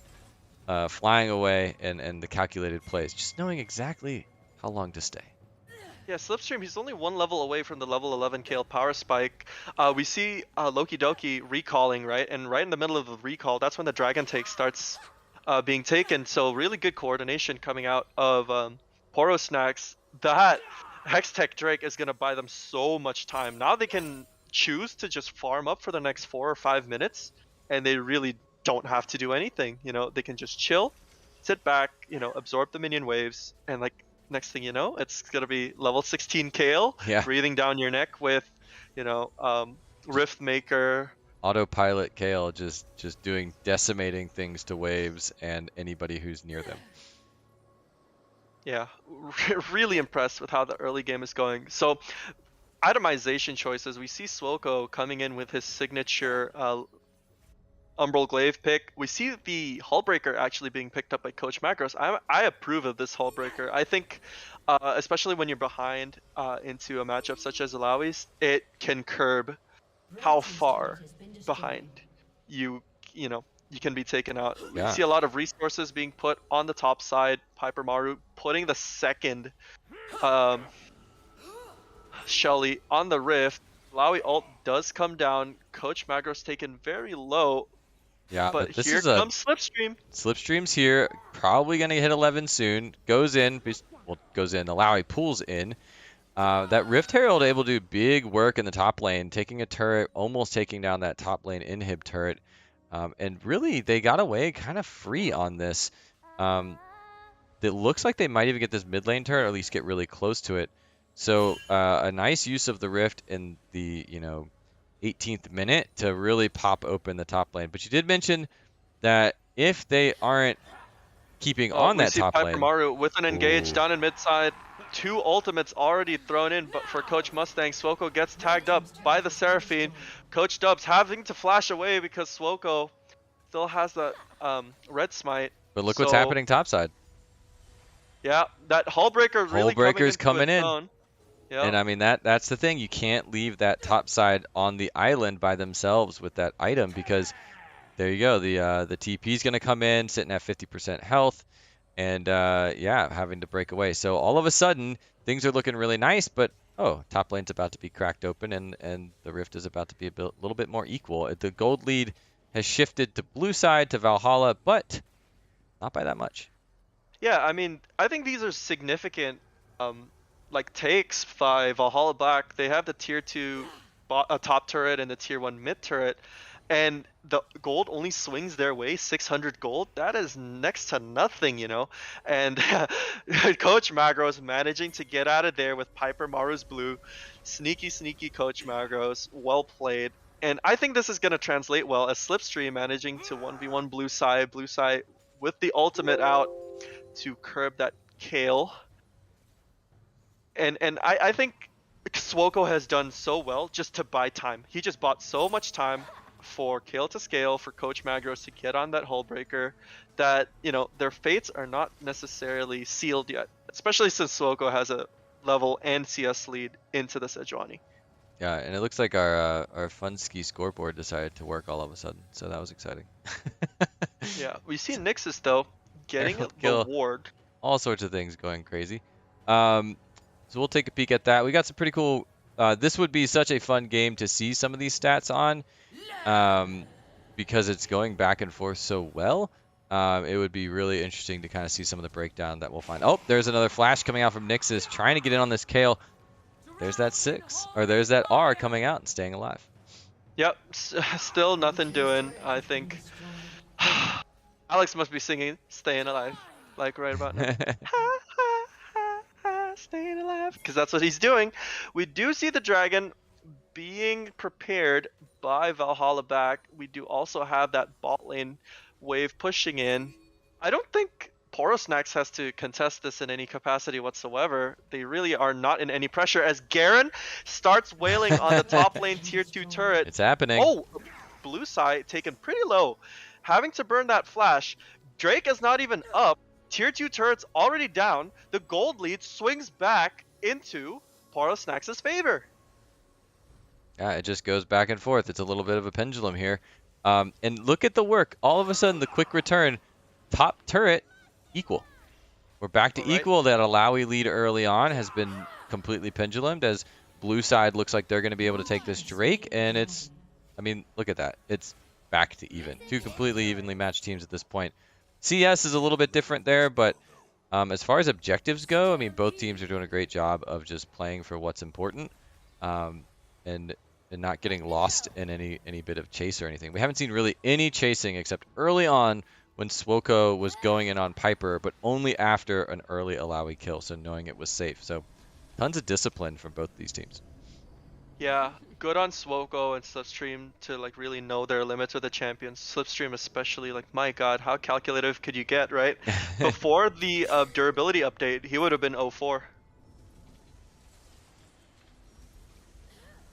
Let's see what chat's got to say. Schmitty's in the chat telling us about some kills. Okay. Schmitty wants to see some triple kills, probably because his bingo card needs it. But it looks like we're getting a little bit of a fight up in the mid lane as 4v3 as Lucian and Piper over there in the top side, blue side jungle. So some posturing going on. I don't know. What do you think these teams need to do to kind of move this momentum, this shift? It's just so, it's kind of so even at this point. Yeah, but look at what Coach Magros is doing. He knows that he's just gotten all the turrets at the top side, so now he's opting to go to the bot side and take the bot side turret. I wonder who he's learned that from. And now look what's happening. Alawi and Sejuani have to commit to go bot side. We see the flash coming in for Slipstream, not managing to take down the Lucian. However, Lucian having to ult out to prevent himself from getting killed. Coach Mustang clearing the wards on the top side. I don't think either team has the advantage to go Baron right now. They're both very evenly matched up as Cartera managing to land some delicious damage down onto Nixus. We do force away the flash from Loki Doki. Now there's 4 people coming in bot. Garen must know this. Kale already has the split push set up on the top side, and now Garen's going to be heading bot side maybe to try to get the remnants of that wave. Yeah. Oh, as we see Alawi getting tagged up, I Coach Mustang. Coach Mustang taking low, but Coach Dubs is already dead. Coach Oh. Macros not given the time of day. That Alawi pick, even though she was far ahead in the mid game, when you're presented with a 1v3, no dice. Yeah, now we're seeing split push Kale coming in, I guess, to try and clean things up in the top lane. But there's a wave crashing in top side as Garen is moving to bot side to clear things up again. So just like you had said, the mobility of moving around the map is really going to pay off as Cartera looks like they're getting caught out in the mid lane, and that is not going to be good for the red side. Yeah, but Poro there's so Snacks many... getting eaten up. Yeah, so many cooldowns committed to Cartera. We've got Piper Maru's Flash, Nixus's Ultimate, Blue Size Flash. I'm even questioning whether that's worth at this point because it is the misfortune. There was a shutdown, but now the pressure game is what Valhalla back is slowly but surely losing. Still 800 gold lead on the side of Poro Snacks. Yeah, and the CS twist or tilting as well as Lucian has now crept over Misfortune. So things are early on. Cartera had that early CS lead, but Lucian now is getting quite the chunky little bit of CS, so a little bit more gold in the pocket there. And why not just let's just see how that's playing out. It's always fun to look at the wallets. So yeah, lots of money sitting in Malzahar, Alawi, and Lucian too. Garen though, picking up some good gold too from those objectives. So with that too, Poro Snacks is going to open up mid lane, and we're back on the pendulum swing. Yeah, we see Poro Snacks starting to set up for Drake. They've have the vision down. They also are committing a lot of pressure to this bot side while leaving Slipstream on his own on the top side. Like once again, there's gonna be an engage. Both people rooted up. Soko's gonna be taken low, having to flash out, but Coach Mustang puts the exhaust down onto blue side. Piper Maru tanking. It's gonna be Coach Mustang down, and the suppress does come in. That's gonna be the bot lane for Poro Snacks dead. They did not have to contest this Drake whatsoever, but on the good news, look at Slipstream. They finally don't get Slipstream. Finally don't get Slipstream. He's not there in the fight, but instead he's just hanging out on the top side. So they get a huge fight going in the way of blue side, but unfortunately that's going to cost him an inhib turret. So the trade is good. Yeah, Slipstream though, he's already level 13, right? They have 5 more minutes after this Drake to get Slipstream to 16, have another item completed. It is going to be the Drake picked up for the blue team, but at the same time, Slipstream's already had the Alawi having to come up top side. Slipstream also manages to get the turret, which I think is huge. Oh yeah. And Coach Magros down on the bot side, already hull breaking his way through that wave. That's going to be crashing into the turret in maybe like 10 seconds. This is a pretty good advantage for Coach Magros. Yeah. Things are looking in the favor of this Poro Stacks, and you talked about that, how it was a scaling game for sure. We're hitting the 27th minute. Piper Maru is trying to do something down here against Coach Magros, or Coach Magros. But yeah, things have definitely swung in Poro Stacks' favor. However, if Valhalla Bat can get another one of those fights where Kale's not there and they can wipe the 3 squishies, that could definitely help them out, as they definitely have the dragon advantage here. So they're going to want to be playing towards that in the next 4 minutes. So we'll have to see if they can just push this Poro Snacks team back just far enough, get some prio, and make something happen. Looks like they're trying to do that in the top side with Coach Dubs 2 responding to Alawi now. Yeah, at this point, maybe Slipstream should just build his own hull breaker because he's doing so much work on that top side. Why not? And looking at the top wave, I think a freeze might be in order because like that huge wave has just come crashing into Kale. He's already 14, so he's gonna be 15 really soon. Blue side getting silenced up. The ignite is down. Hull breaker, and Coach Magros is on a killing spree with that kill. He can run away from Piper Maru all he likes. There's gonna be 3 people coming towards him though. Malzahar is one of them. Is this gonna be the end of Garen? Suppress does come down. Piper Maru hitting him. It's gonna be the flash and the stride breaker away for Coach Magro, showing us how it's done. Yeah, good job. And Slipstream's pretty low up top, so we'll see if Coach Dubs is going to go in on this and try and get a kill on a deathless, killless, and assistless split pushing beast of a Kale. Yep. Ooh, It this could almost be looks like Kale has done nothing based on stats, but the reality is Kale has been right. putting in some work. Ooh, Coach Magros taken really low. That's going to be the shutdown into Alawi. Painful because Garen did not have his ultimate backup. So not having the red smite down either. So that is going to be the solo kill and the turret for Coach Dubs. But here comes Slipstream.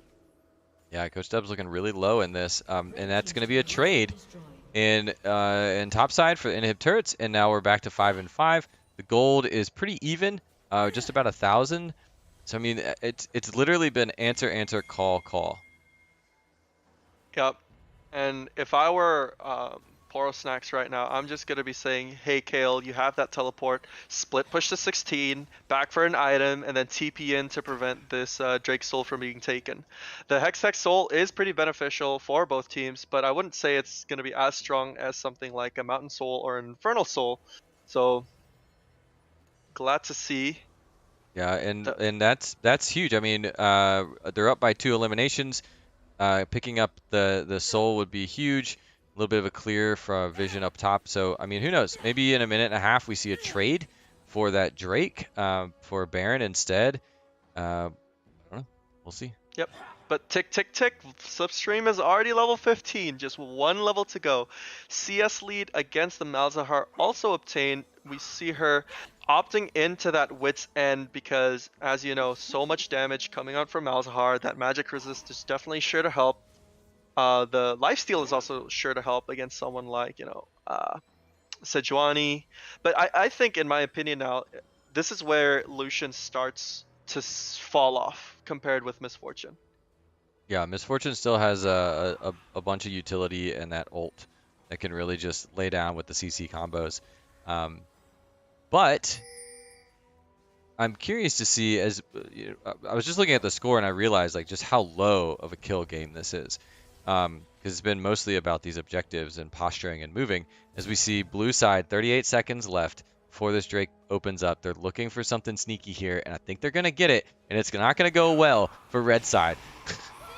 All right, the ult already coming down for Swoko. He has to flash away. Coach Dubs kills both Coach Mustang and Swoko. The wombo combo does come in. Now it's only up to Garen to hull break his way down on the bot side. It was a good try, but you really can't face check that this late into the game. Team's turret has been destroyed. Just like that, Blue says, "Oh, you need to scale? What if we just delete you, and we take this Drake?" So huge fight going. I mean, it wasn't even really a fight. It was just a camp and a late game sneak. Good play, good use of vision from blue side. And I guess that's the name of the game. If you can't win early, even though you need to, you have to mix it up and change your tactics. And they did a great job of that because the death timers are getting pretty long, and that's going to open up even more objectives for them. So a turret and a Drake off of that. Yep. We do see the lane states for the red side is not at the best right now. That might just be the game-defining play, actually, as Piper Maru gets the blue buff in full vision. You also see Coach Dubs down at the bot side, pushing in the wave. Hextech Soul is going to give them that Static Shiv proc as the passive. Swoko level 14. Ooh, but look what's is happening. Is a Baron Sneak coming out? I think so. They said you can take the Hex. That's fine. Get the Soul. We're going to go for this entirely new objective. We're going to get Baron. But yeah, here... and blue side is not on a position to contest this because we see Lucian still in the base. Loki Doki just managing to come up now. Piper Maru finally in range. Is this going to be a steal? Just trying to get a steal. Red team has Baron Nashor. Alright, Swoko and Coach Magros in the pit. Magros goes into Nixus. Loki Doki taken solo. Magros already being kill ulted. Nixus having to go golden. Masya, baby, that's going to be a double kill for the Garen, but allowing on the other side of the map. Getting that tier 3 turret. She's hulling the inhibitor now. It is going to be a shutdown, but they will have Baron recalls. What a series of plays for both teams. Garen still has the ultimate. Will he be able to catch Coach Dubs? He opts not to. That's going to be an inhibitor for 2 kills and the Baron. Yeah, I mean, quite the play. If all else fails, misdirection, and you don't really know what to go for. They sneak around. They're looking to see what they can do about Baron, but instead Alawi is cracking at the door, knocking down Inhib. So that's going to severely limit the ability of this Baron buff, as they're going to have to be wondering and worrying about those super minions coming in from the bot side. So great play. They lost the fight, I guess, technically against Baron, but they gained something out of it entirely. And Kale now doing some work with that cannon buff, buffed cannon. But again, it's not guaranteed. They don't just get to walk around anymore. Yeah, but still, Kayla's level 17. She is fully online right now, 228 CS. When she finishes that Rift Maker, she's gonna be so scary to stat check, as we see Coach Mustang in front of Coach Dubs. Alright. Garen also in the top side looking for an opportunity. The blue team is putting a lot of resources up top though. Not gonna know if Garen is gonna be able to pull out a play here, but we see the Exalted Kale 1v1ing the enhanced minion wave and winning. She's just at the bot side, just killing minions right now. Yeah, they're gonna push some resources into mid. Garen now also in the top, so a bit of a double split. Not really a thing, as mid lane is, or blue side is just trying to tend to these waves in the mid lane. Kale's going down there up against the Lucian. Here comes Piper. The collapse might come in. This could be a big one for them. Yeah, 3 people into Slipstream, even though you're a level 16 Kale with Riftmaker. No dice. Painful loss for Poro An Snacks. early R as well, going invincible, invulnerable, whatever you want to call it. But the 3 came in and took control of that. So that's another Baron buff down. 3-4 coming into mid lane. They're going to try and push this wave as well. But blue side's holding their own really well against this push. Ooh, Yep. Garen though. Ripple stun coming out from Seraphine. All right. It's the next question is who's gonna get the next Baron and who's gonna get the next I mean, 2 Elder minutes Drake. on Elder and 3 minutes on Baron. If they can keep these waves pushing, it's definitely going to be looking like red side. But I mean, blue side has turtled and taken this siege really well. Yeah. Now I think the game is up to Kale. If Kale can really perform in the team fights as she's level 17, it's gonna be a no-brainer. Kale is obviously just going to be super scary down in this late game. The 1v3 doesn't actually show us the power of Kale as Swoko gets engaged on by Piper Maru. What's a deletion from blue side? Coach Dubs flashing forward to get Cartera. Cartera not able to 1v1 the Alawi, and that's gonna be Alawi on a rampage. Poro Snacks having to lick their wounds and exit the fight.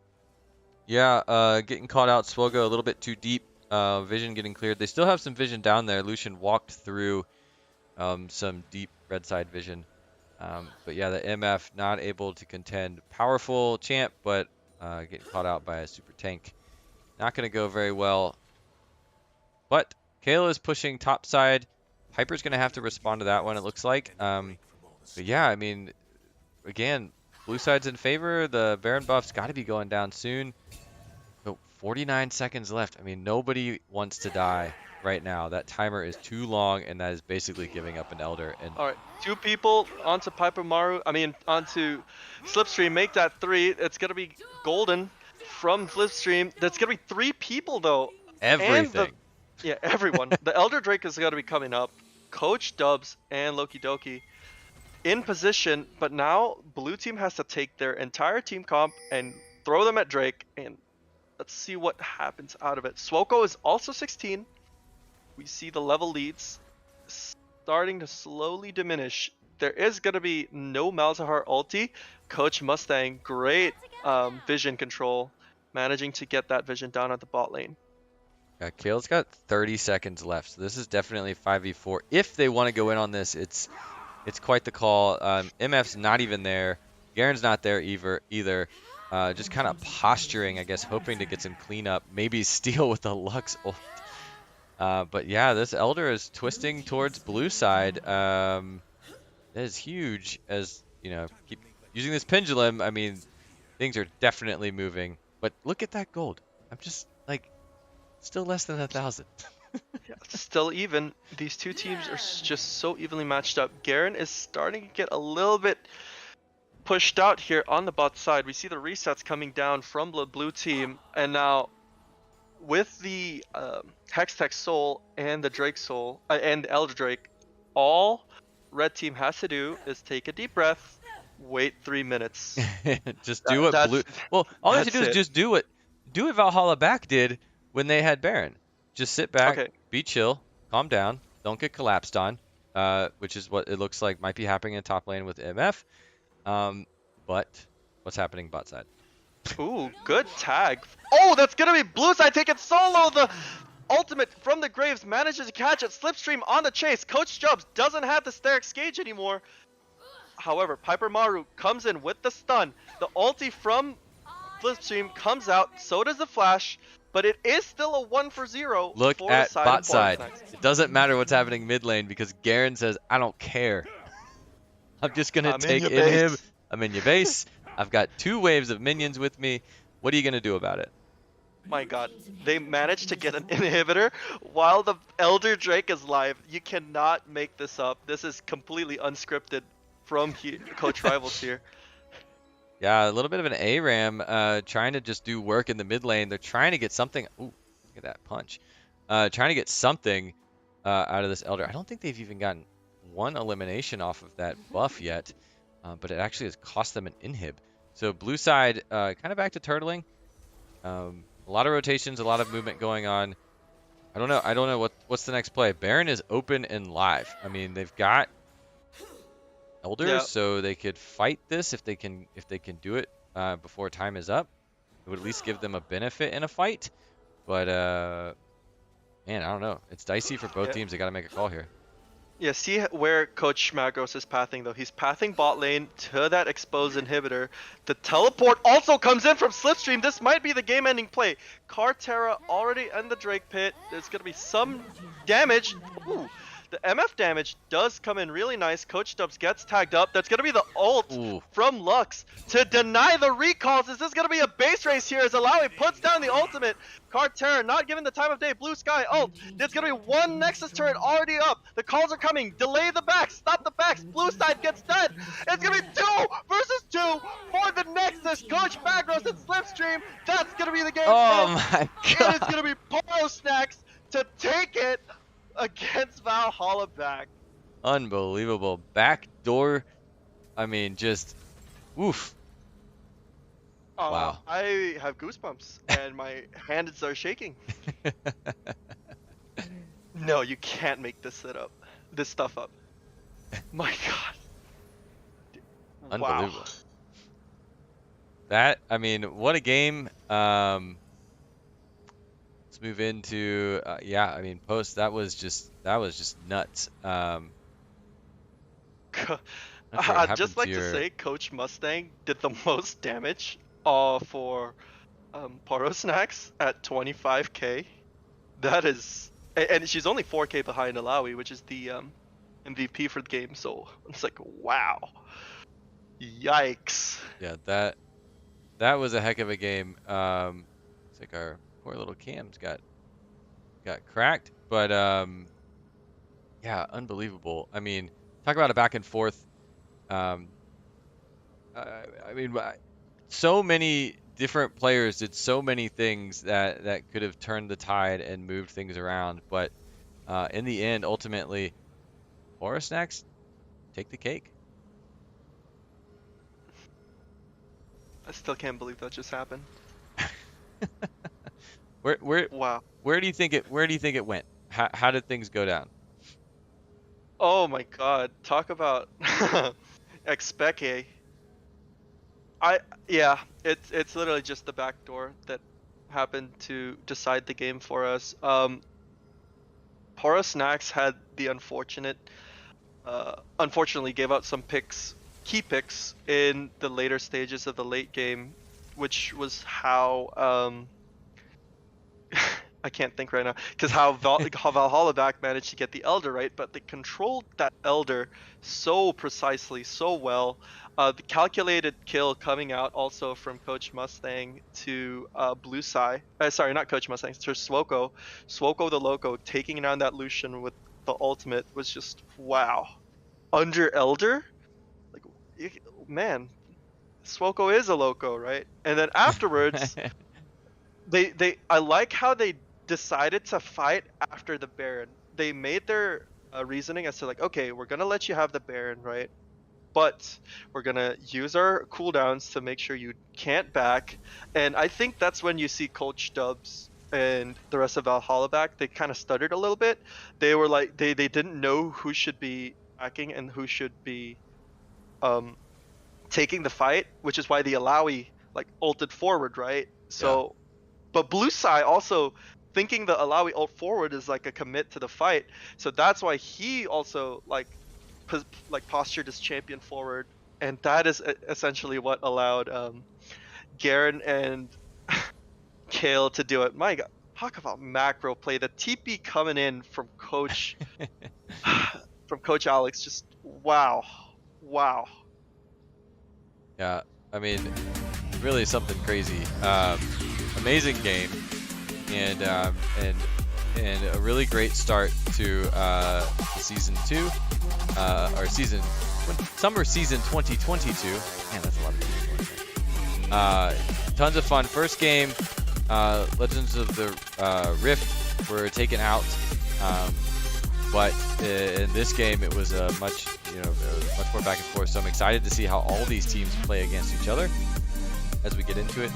And the other side of this is that tomorrow we'll be back. So tomorrow is tier 1, tonight was tier 2, so these are all silvers and bronze. Tomorrow is going to be the gold, plats, the diamonds, and the master, all coming together. We should have a lot of fun stuff to watch on the Rift, and we're super excited to see it. But man, what a show for night 1. Could have told me this is tier 1, and I would have bought it. Yeah, that was super fun. So chat, I do want to say thanks for you being out there, for sticking with us through some of our tech difficulties. Catch us in the server, subscribe, of course, smash that button, and we'll be back tomorrow. And who knows, maybe we'll have some polls on different high colors from Pathfinder. I don't know. Path, you're going to be playing tomorrow. Absolutely. I will see if I can get some solo bolos for your viewing pleasure. Awesome. Well, thanks for tuning in, everybody. This has been Coach Rivals. We're excited to be back for the summer. Please keep the website and all the links down underneath the Twitch channel, and send us a message, send us a follow. Super cool. Send us a subscribe. You don't have to be cool to subscribe. Just be you. But anyway, thanks for keeping it positive in chat, and we will be back with more tomorrow and Rocket League on Saturday for our Rocket League. Anyway, that's going to do it for me. Thanks to Mr. H earlier on. And of course, Path, thanks for being here as well. Do you want to say anything else before we go? We're good. All right.